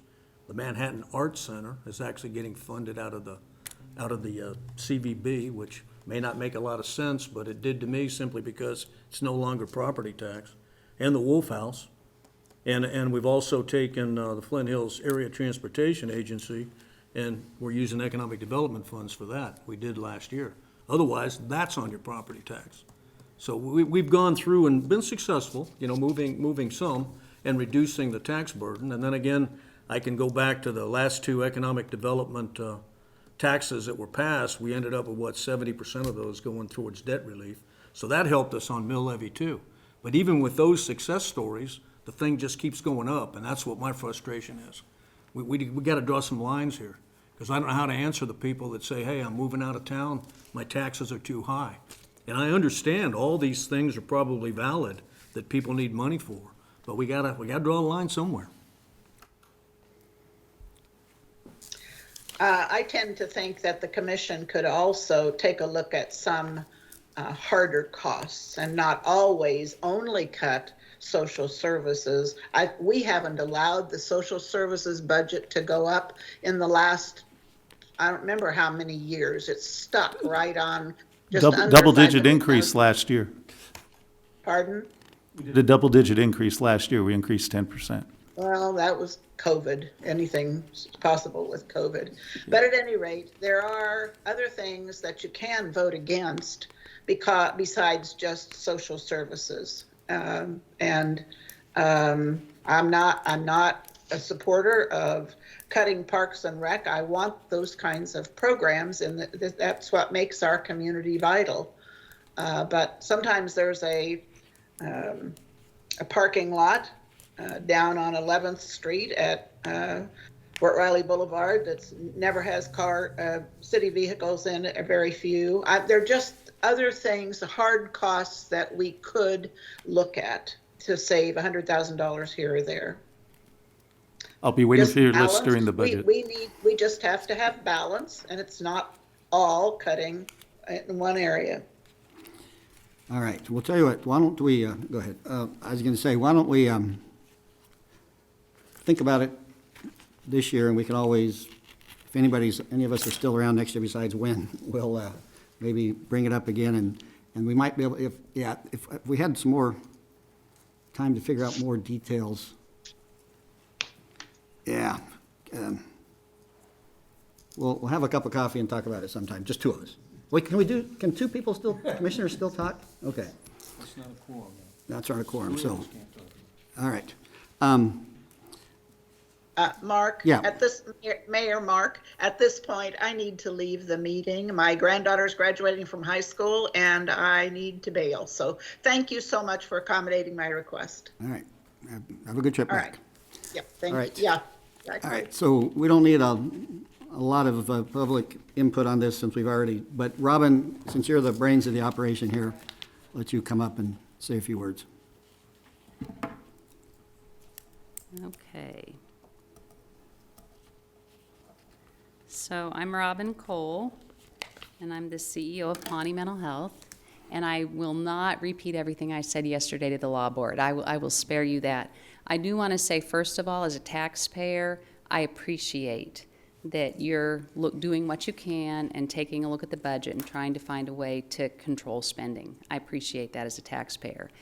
I will also tell you that as the CEO of a not-for-profit with an $18 million budget, that walks a razor-thin margin and has from the entire time I've been the CEO of this organization, that I also understand what it is about making hard decisions. And so I appreciate that responsibility that you all have, and I recognize what it is.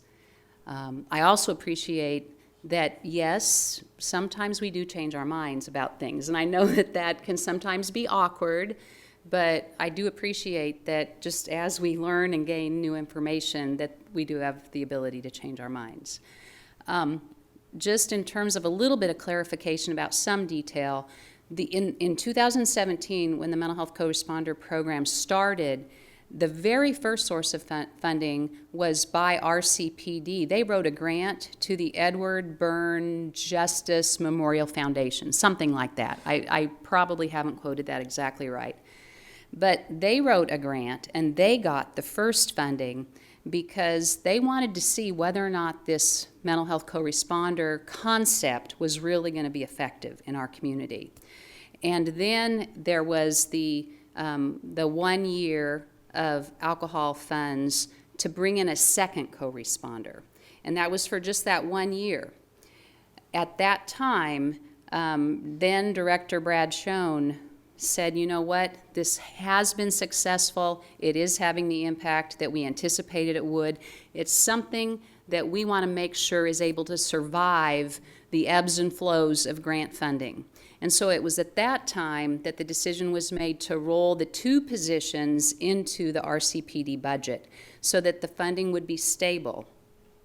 Part of what that allows for Pawnee, and Pawnee hires the co-responders and we provide their clinical supervision, but their day-to-day job assignments come directly from RCPD. They work at the beck and call of RCPD. Pawnee Mental Health has no authority over what their daily job assignments are. That's 100% RCPD. What we found, you know, after that first year of experience, and we're now in our 7th year of experience, most of the calls are related to mental illness-related issues. The bulk of the calls are not alcohol or drug. Now, alcohol and drug might be involved, but generally speaking, it really is more of a mental health co-responder kind of a role and function. And I don't think we would have known that. We wouldn't have had the same clarity about that on the front end when we first started the program as we've had after having 6+ years of experience managing the mental health co-responder program. And so, you know, I am a little bit concerned about, you know, what would happen trying to recruit professional, competent workforce to those positions, because not every therapist is cut out to be a mental health co-responder. I think that if the funding was subject to the ebbs and flows of grant funding, that it would be more difficult for us to get somebody to say, sign me up, I want that job. So there need to be some, as much as is reasonably possible, assurances that this is a stable source of funding for this kind of a position. I also just would regret and have concerns about taking funding away from alcohol and drug abuse treatment providers to fund the mental health co-responder program, especially under the circumstances that we're in right now with increased problems related to alcohol and drug abuse. So again, I just appreciate the opportunity to provide education and information and to also express my concerns to you. So thank you for doing that. And if you have any other questions, I'm certainly very happy to provide whatever information I can. Okay. Actually, one question, because we're going to have this new board that we're going to be talking to and setting criteria for, is that, you know, we're talking about needing more funding for this and the problem's increasing. Do we also need to look at the methods? Because if we just keep increasing funding, but just keep having an increasing problem, are we doing it the most effective way? Because one of the feedback I was thinking of getting to the groups is looking at the different programs and who's has a good success rate, and let's concentrate our money where we have the best success rate. But will that work in this situation? Because everyone just says, oh, the reason it keeps going up is we don't have enough money. I think it's a fair question, and I think we always have to be taking a look at what interventions are effective, what kind of results are we getting. As I look at that list of who receives the alcohol and drug tax dollars, they're each doing slightly different things and with a slightly different population. And so that's part of, I think, what the committee needs to look at, who's doing what, which population are they serving. It may be taking a look at outcomes, having them set sort of outcome-based goals for how they're going to use the funds, the alcohol tax dollars that they receive.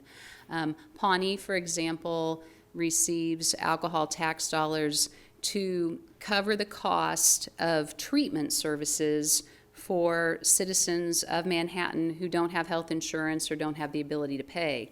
So that pot of money is used for something very different. So, fair question, and I do think that those will be the kinds of questions that your committee needs to talk about. Yeah. Okay, thank you, Robin. Thank you. Since this discussion is going nowhere, we're not going to... Mayor, you did have one person sign up to talk on this topic. Okay, that would have been Justin. No, it was the gentleman in blue. Justin, I guess you signed up ahead of time, so we're going to give you a chance to comment. Okay. State your name again. Yep. Good evening, members of the council. My name is Justin Yeary. I live on 701 North 9th Street. I work here in town as a software developer. So I was listening to the meeting tonight, and it seems that the solution to this budgetary infighting, in my opinion, is quite simple. I think we just passed something to the tune of $250,000 a year or something like that for subsidies to businesses that really don't need it. Why can't we use that to help the regular, community members who actually do need that a lot more? And furthermore, as a citizen with mental illness myself, post-traumatic stress disorder and depression among them, I'm here to speak on behalf of not only myself and my family, but all residents who might place a 911 call or about whom a 911 call might be placed for mental health reasons, right? According to the Vera Institute of Justice, in the year 2021 alone, at least 104 mentally ill people were murdered by police officers doing just that, responding to a mental health crisis. They were murdered, not necessarily given aid or calmed down or taken in for treatment. They were killed. These victims are not people who are a threat to anyone but themselves. Either they or a loved one called 911 to prevent or mitigate self-harm. In each one of those 104 instances, the police responded. Imagine, they are dressed like stormtroopers in their black combat fatigues. They break down the door with their service weapons drawn, barking orders at a person in crisis like a drill sergeant. They don't ask what the problem is, nor do they care. This is their chance to finally see some action. So in the second, the person in crisis, the person who needed help, is dead from a bullet. This is not a nightmare scenario or a fantasy. This is a reality. The reality is that this happens once every 3 days in this country. Police all over the United States, including Riley County, treat mentally ill people about the same way they treat dogs, by responding with lethal force. That means I could be shot, my children, or perhaps one of your own children could also be shot. Community members in attendance in the audience today could also be shot. You never know. The police are dangerous. And I'm glad that the commission, believe it or not, I have some nice things to say. I'm glad that you recognize this issue, right? That's why we have a subject to discussion, and that's why this program was formed. You all know fundamentally on some level that the police cannot respond effectively to a mental health crisis. But your solution is not a solution at all. Sending police to mental health calls is a mismanagement of resources. The police are not trained how to handle mental health crises. They are taught to protect themselves before they protect citizens. That's a Supreme Court decision. They are taught that they are the infantry on patrol from a forward operating base called the police department, and that us, the citizens, are all potential enemy combatants. This is why police fire their guns at such staggeringly high numbers at the mentally ill in our country. Sending police who have been told to prioritize their own safety into high-stress, emotional situations with people who are already vulnerable and distressed is a mistake. It is a dangerous mistake. And secondly, addiction is a particular, the subject of this funding is a mental health illness. And I'm glad that you all realize this, and I'm also glad that you want to treat this as a mental health matter. That's exactly how it should be. We have to help those who are suffering from an addiction, and I think that you should all be applauded for your forwardness, understanding, and compassion in that regards. Sadly, the police do not agree with you. They are not peace officers. They are law enforcement. They don't see mental health when they see those suffering from an addiction to illegal substances. What they see is criminals, people breaking the law who they want to arrest and charge with crimes. And therefore, in that, another solution I have on behalf of the community is that the City Commission take immediate action. There is no point in having police accompanied by mental health workers. We already know what the cops will do. They'll ignore them and probably shoot them to death. I also demand, and as well as the community demands, immediate legislation removing these mental health calls from the list of responsibilities given to the Riley County Police Department. No more police responding to mental health crises. Only the Pawnee-trained mental health responders alone, or in a pair, should show up to a mental health call because they are the professionals. I ask you, don't put a Band-Aid on this. You see that there are people suffering and dying every day, and we should close the wound and do what's right. We should completely remove the police from the mental health crises, stop funding the businesses that really don't need the money, and give it to the professionals that actually do the proper job. Thank you. That's all I got. Okay, thank you. All right, we'll go ahead and close public comment and move on to the last agenda item, which is considering authorizing construction of the Aggieville Pedestrian Walkway between Rally House and Mr. Goodcent's.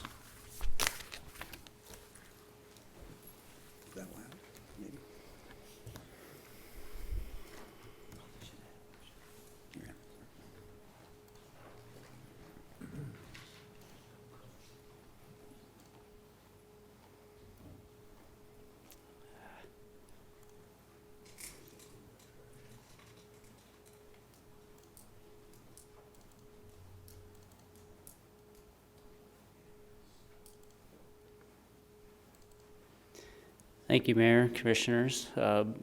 Before you this evening is a contract to move forward with an improvement. It's located between Rally House Building and the Goodcent Restaurant. We were before you in October with Olson and McCown Gordon to provide you imagery and preliminary designs of this area. We'll run through some slides this evening to remind you of that, along with a guaranteed maximum price for the construction of this improvement. This is a view from Little Morrow looking south to the parking garage of the improvement. Just a reminder, this is all private property at which we have negotiated permanent pedestrian easements to occur. So in effect, both property owners have given up the use of this land for this purpose. It will be public. We will relocate a current electrical junction box in the middle of this area. We will also relocate 2 trash dumpsters that are also currently located in this space. You can see the space is adjacent to somewhat of a courtyard that is access here to the backside of the Rally House building. There are storm drainage improvements we are participating in to collect that storm drainage, come out to the easement and run it to Little Morrow. If you've been back there on a winter day with some moisture, it's an ice rink. It would create an ice rink over the top of our pedestrian walkway as well. So this is an effort to address that. Again, a few more images. We are sprinkling the former K-State Icons mascots throughout the walkway and creating a venue that we believe a lot of our visitors and community residents will want to go and take part of. Appreciate the amenity. It will create a pedestrian access point that we highlighted throughout the Aggieville community vision. Again, you can meander through there today. You are dodging a lot of pieces of infrastructure that, again, we'd like to relocate. This is an overhead view from Little Morrow to the parking garage alley. The trash enclosures, we have developed some agreements with the owners and have agreed to put this enclosure together. This is right off Little Morrow, so the Quick Shop is just right to your right. Goodcent, Insomnia Cookie. Rally House owners and this building's owners have agreed to use this for their trash purposes. As a point of negotiation, we have offered to take the role and responsibility to contract for trash at this location for 5 years. The owners can't put their trash back in that pedestrian alley. They have to utilize this space. They can't, at the end of 5 years, they can't move trash receptacles back to that pedestrian alley. It will remain public. At the end of the 5-year period, we are open for negotiations. We do believe this 5-year period is an attempt to offset any compensation for that permanent pedestrian easement. It'll allow them to work with a hauler of our choice, and we will have containers within this space to handle trash for the next 5 years. This is the front side, so Little Moro headed east is on this side. This side is from the west as you're coming into Little Moro. So the facility itself is part of the package. I know the architects did a really good job making it look good around there. We'll do that later with the Little Moro project and Triangle Park. The facility is really all we're contemplating at this point in time to host the trash. We did work with some haulers to make sure the space would work. The haulers have to go eastbound through here. They can't come back the other way. It's a one-way.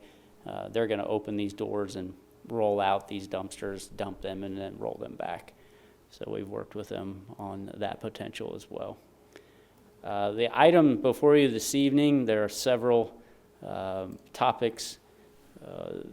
The total cost for the improvement, including the infrastructure. There are some storm sewer pipes, as I mentioned. There's also sanitary sewer that currently will be repaired and extended down this pedestrian easement area out into Little Moro and connect. We'll run that storm pipe all the way to the corner of Little Moro and North Manhattan. So McCown Gordon has submitted a proposal and detailed out that work. We have a total project of about $1.2 million. So that contract amendment is on your agenda, as well as the resolution to grow the capacity of the North Manhattan Avenue project from 6 million to roughly 7.2 million.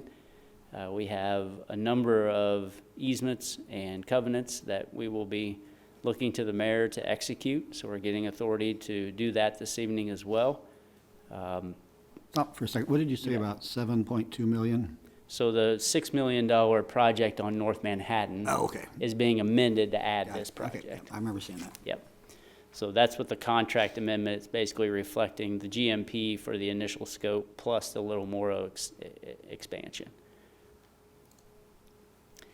Here's the construction summary and timeline. I know McCown Gordon is in the audience this evening. If you have specific questions, we can get into those with them. I'll highlight here breakdown of their proposals. All these totals include contingency. So we'll have roughly 1.1 million in total project cost. There is a deduct, and they can expand on that if you have some questions on the type of pipe we're using for the clean out. There are some inclusions within the construction and cost description. As I mentioned, 3% contingency. There's quite a bit of work here just in the area between the businesses, making that area, as you saw in the images, more consistent and a fabric that fits together. If you walk down that alley now, you'll see all types of different utilities, attempts to connect to buildings, but and an attempt to make a pedestrian walkway through there, but none of it's very coordinated or consistent from the pedestrian's perspective. The timeline for construction, we included the first phase from June 22nd through August 25th will primarily be this type of construction zone. We will look at keeping Little Moro open. We're not excited about closing that, and that continues to be a point of conversation. I know Brian, our city engineer, is also like, You know, we really want those deliveries to come down Little Moro and hit the alley. We don't want them turning up at the new entry. I think McCown's going to be able to make that work, but we got to keep their workers safe as well, but we'll likely lose parking on Little Moro for a period of time, but we need to keep that lane of traffic open. Yeah. You see the next phase here for the trash enclosure alleyway will run between August and September, so it'll take about a month to get that constructed, and then the last phase for the alley will be between September and October. So we're thinking by October 26th, we could have the project completed. We do have great partners in both the Rally House owners, the Hines family, and Joe Gritton and Bill Varney have been really good to deal with on the west side. Everybody's been very participatory, giving us great feedback, been good partners. I'll even reflect back to Bill Varney and Joe really leveraging some much needed improvements in the garage. They came forward wanting that door and that access on the northwest side and second floor stairwell, and both of those have just proved out to be excellent additions to the garage. So they're great partners and adjacent owners, and they've been very complimentary and gracious to work with. So good relationships there. Mark continues to work with them, especially the Hines family, getting all those easements signed. I do believe Joe and Bill have executed the majority of what we've asked them to. So we're in a position now where with the award this evening, we'll get started finalizing all our contracts, and McCown will get their subs in order, and we'll start in June. Be happy to answer any questions. Again, Zach's here with McCown if you got any questions on the construction side, and Mark's here with Olson on the design. Scroll down to the picture of people walking through there and stuff. Oh, sure. Or go up, I should say. Or, Let me get that back. so I was gonna say, is there plans for that plaza to run some zigzag Christmas lights or something in there to light that up? I don't remember seeing any benches. Is that, maybe there's, looks like. This is an older concept. Mark can probably talk about where we do have some pedestrian lighting through there. Okay. I don't believe we're doing the zigzag lighting, but we are doing some pedestrian scale. What's that fancy, or the guys were gonna use at 12th Street? Zigzag decorative lighting. Yeah, there's There's a term, but I don't know Yeah. what it is.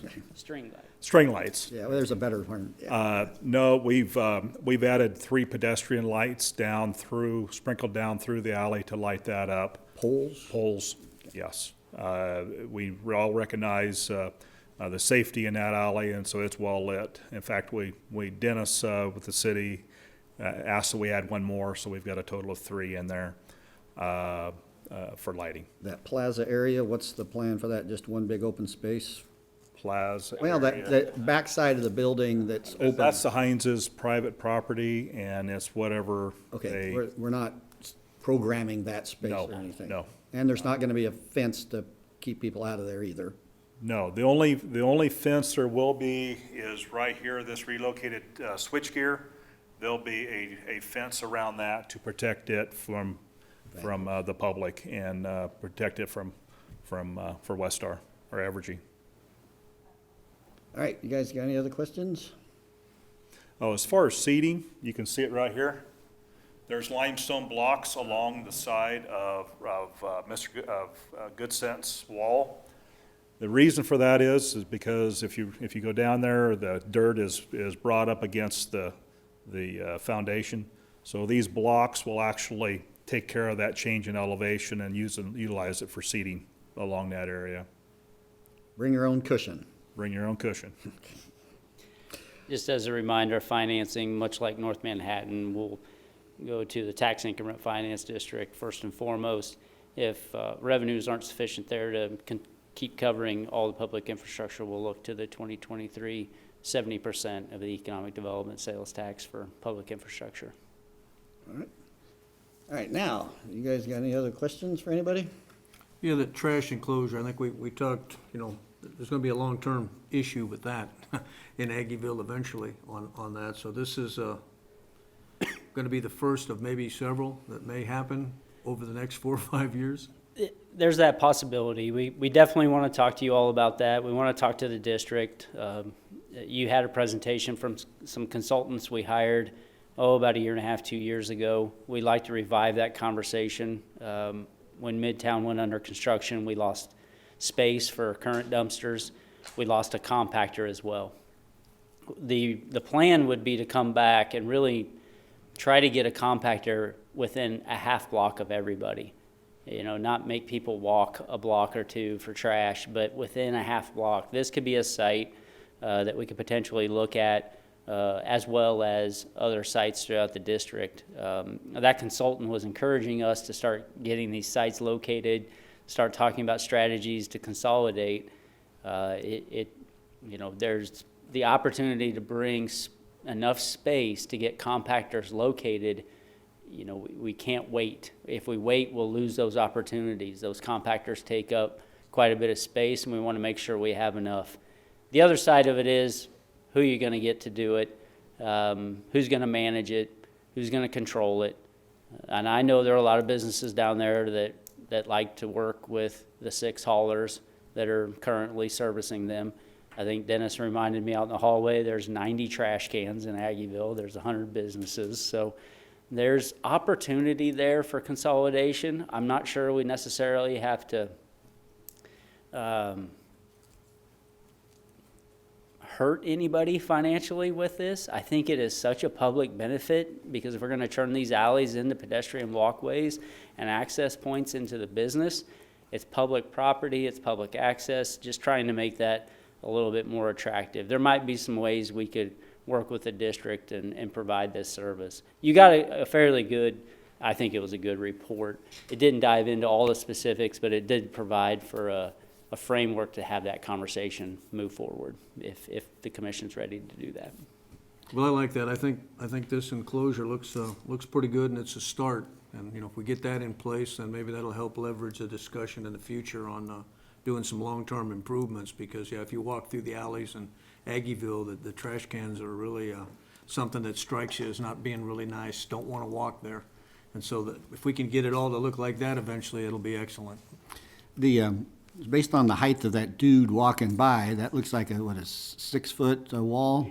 8. Well, that'll hide it, and so, good. Keep people from climbing over it in it and stuff, so, good. John, you got any questions? No. All right, we'll throw it open for public comment for a little bit. If anybody wants to weigh in on it. Otherwise, we're assuming everybody's thrilled to death about it like we are, so. All right, we'll close public comment. Is there a motion? Yep, I think the funding did a good job covering that. The TIF will handle most of it, so shouldn't be a problem. So I move we authorize the mayor and city clerk to execute contract number 2 and all the necessary documents, including easements, covenants, and additional contracts to construct the alley improvement between Rally House and Goodcent, and approve resolution number 051623-F to finance the Aggieville Pedestrian Walkway, AG 1904. Second. All right, it's been moved and seconded to approve the motion. Please call the roll. Commissioner Motta, Yes. Mayor Hassel, Yes. Commissioner Butler, Yes. motion carries 3-0. That is the end of the items for tonight. Is there a motion to adjourn? I move to adjourn the May 16th, 2023 City Commission meeting. Second. It's been moved by Commissioner Butler, second by Commissioner Motta. Please call the roll. Mayor Hassel. Yes. Mayor Hassel, Yes. Commissioner Butler, Yes. Commissioner Motta, Yes. motion carries 3-0. All right,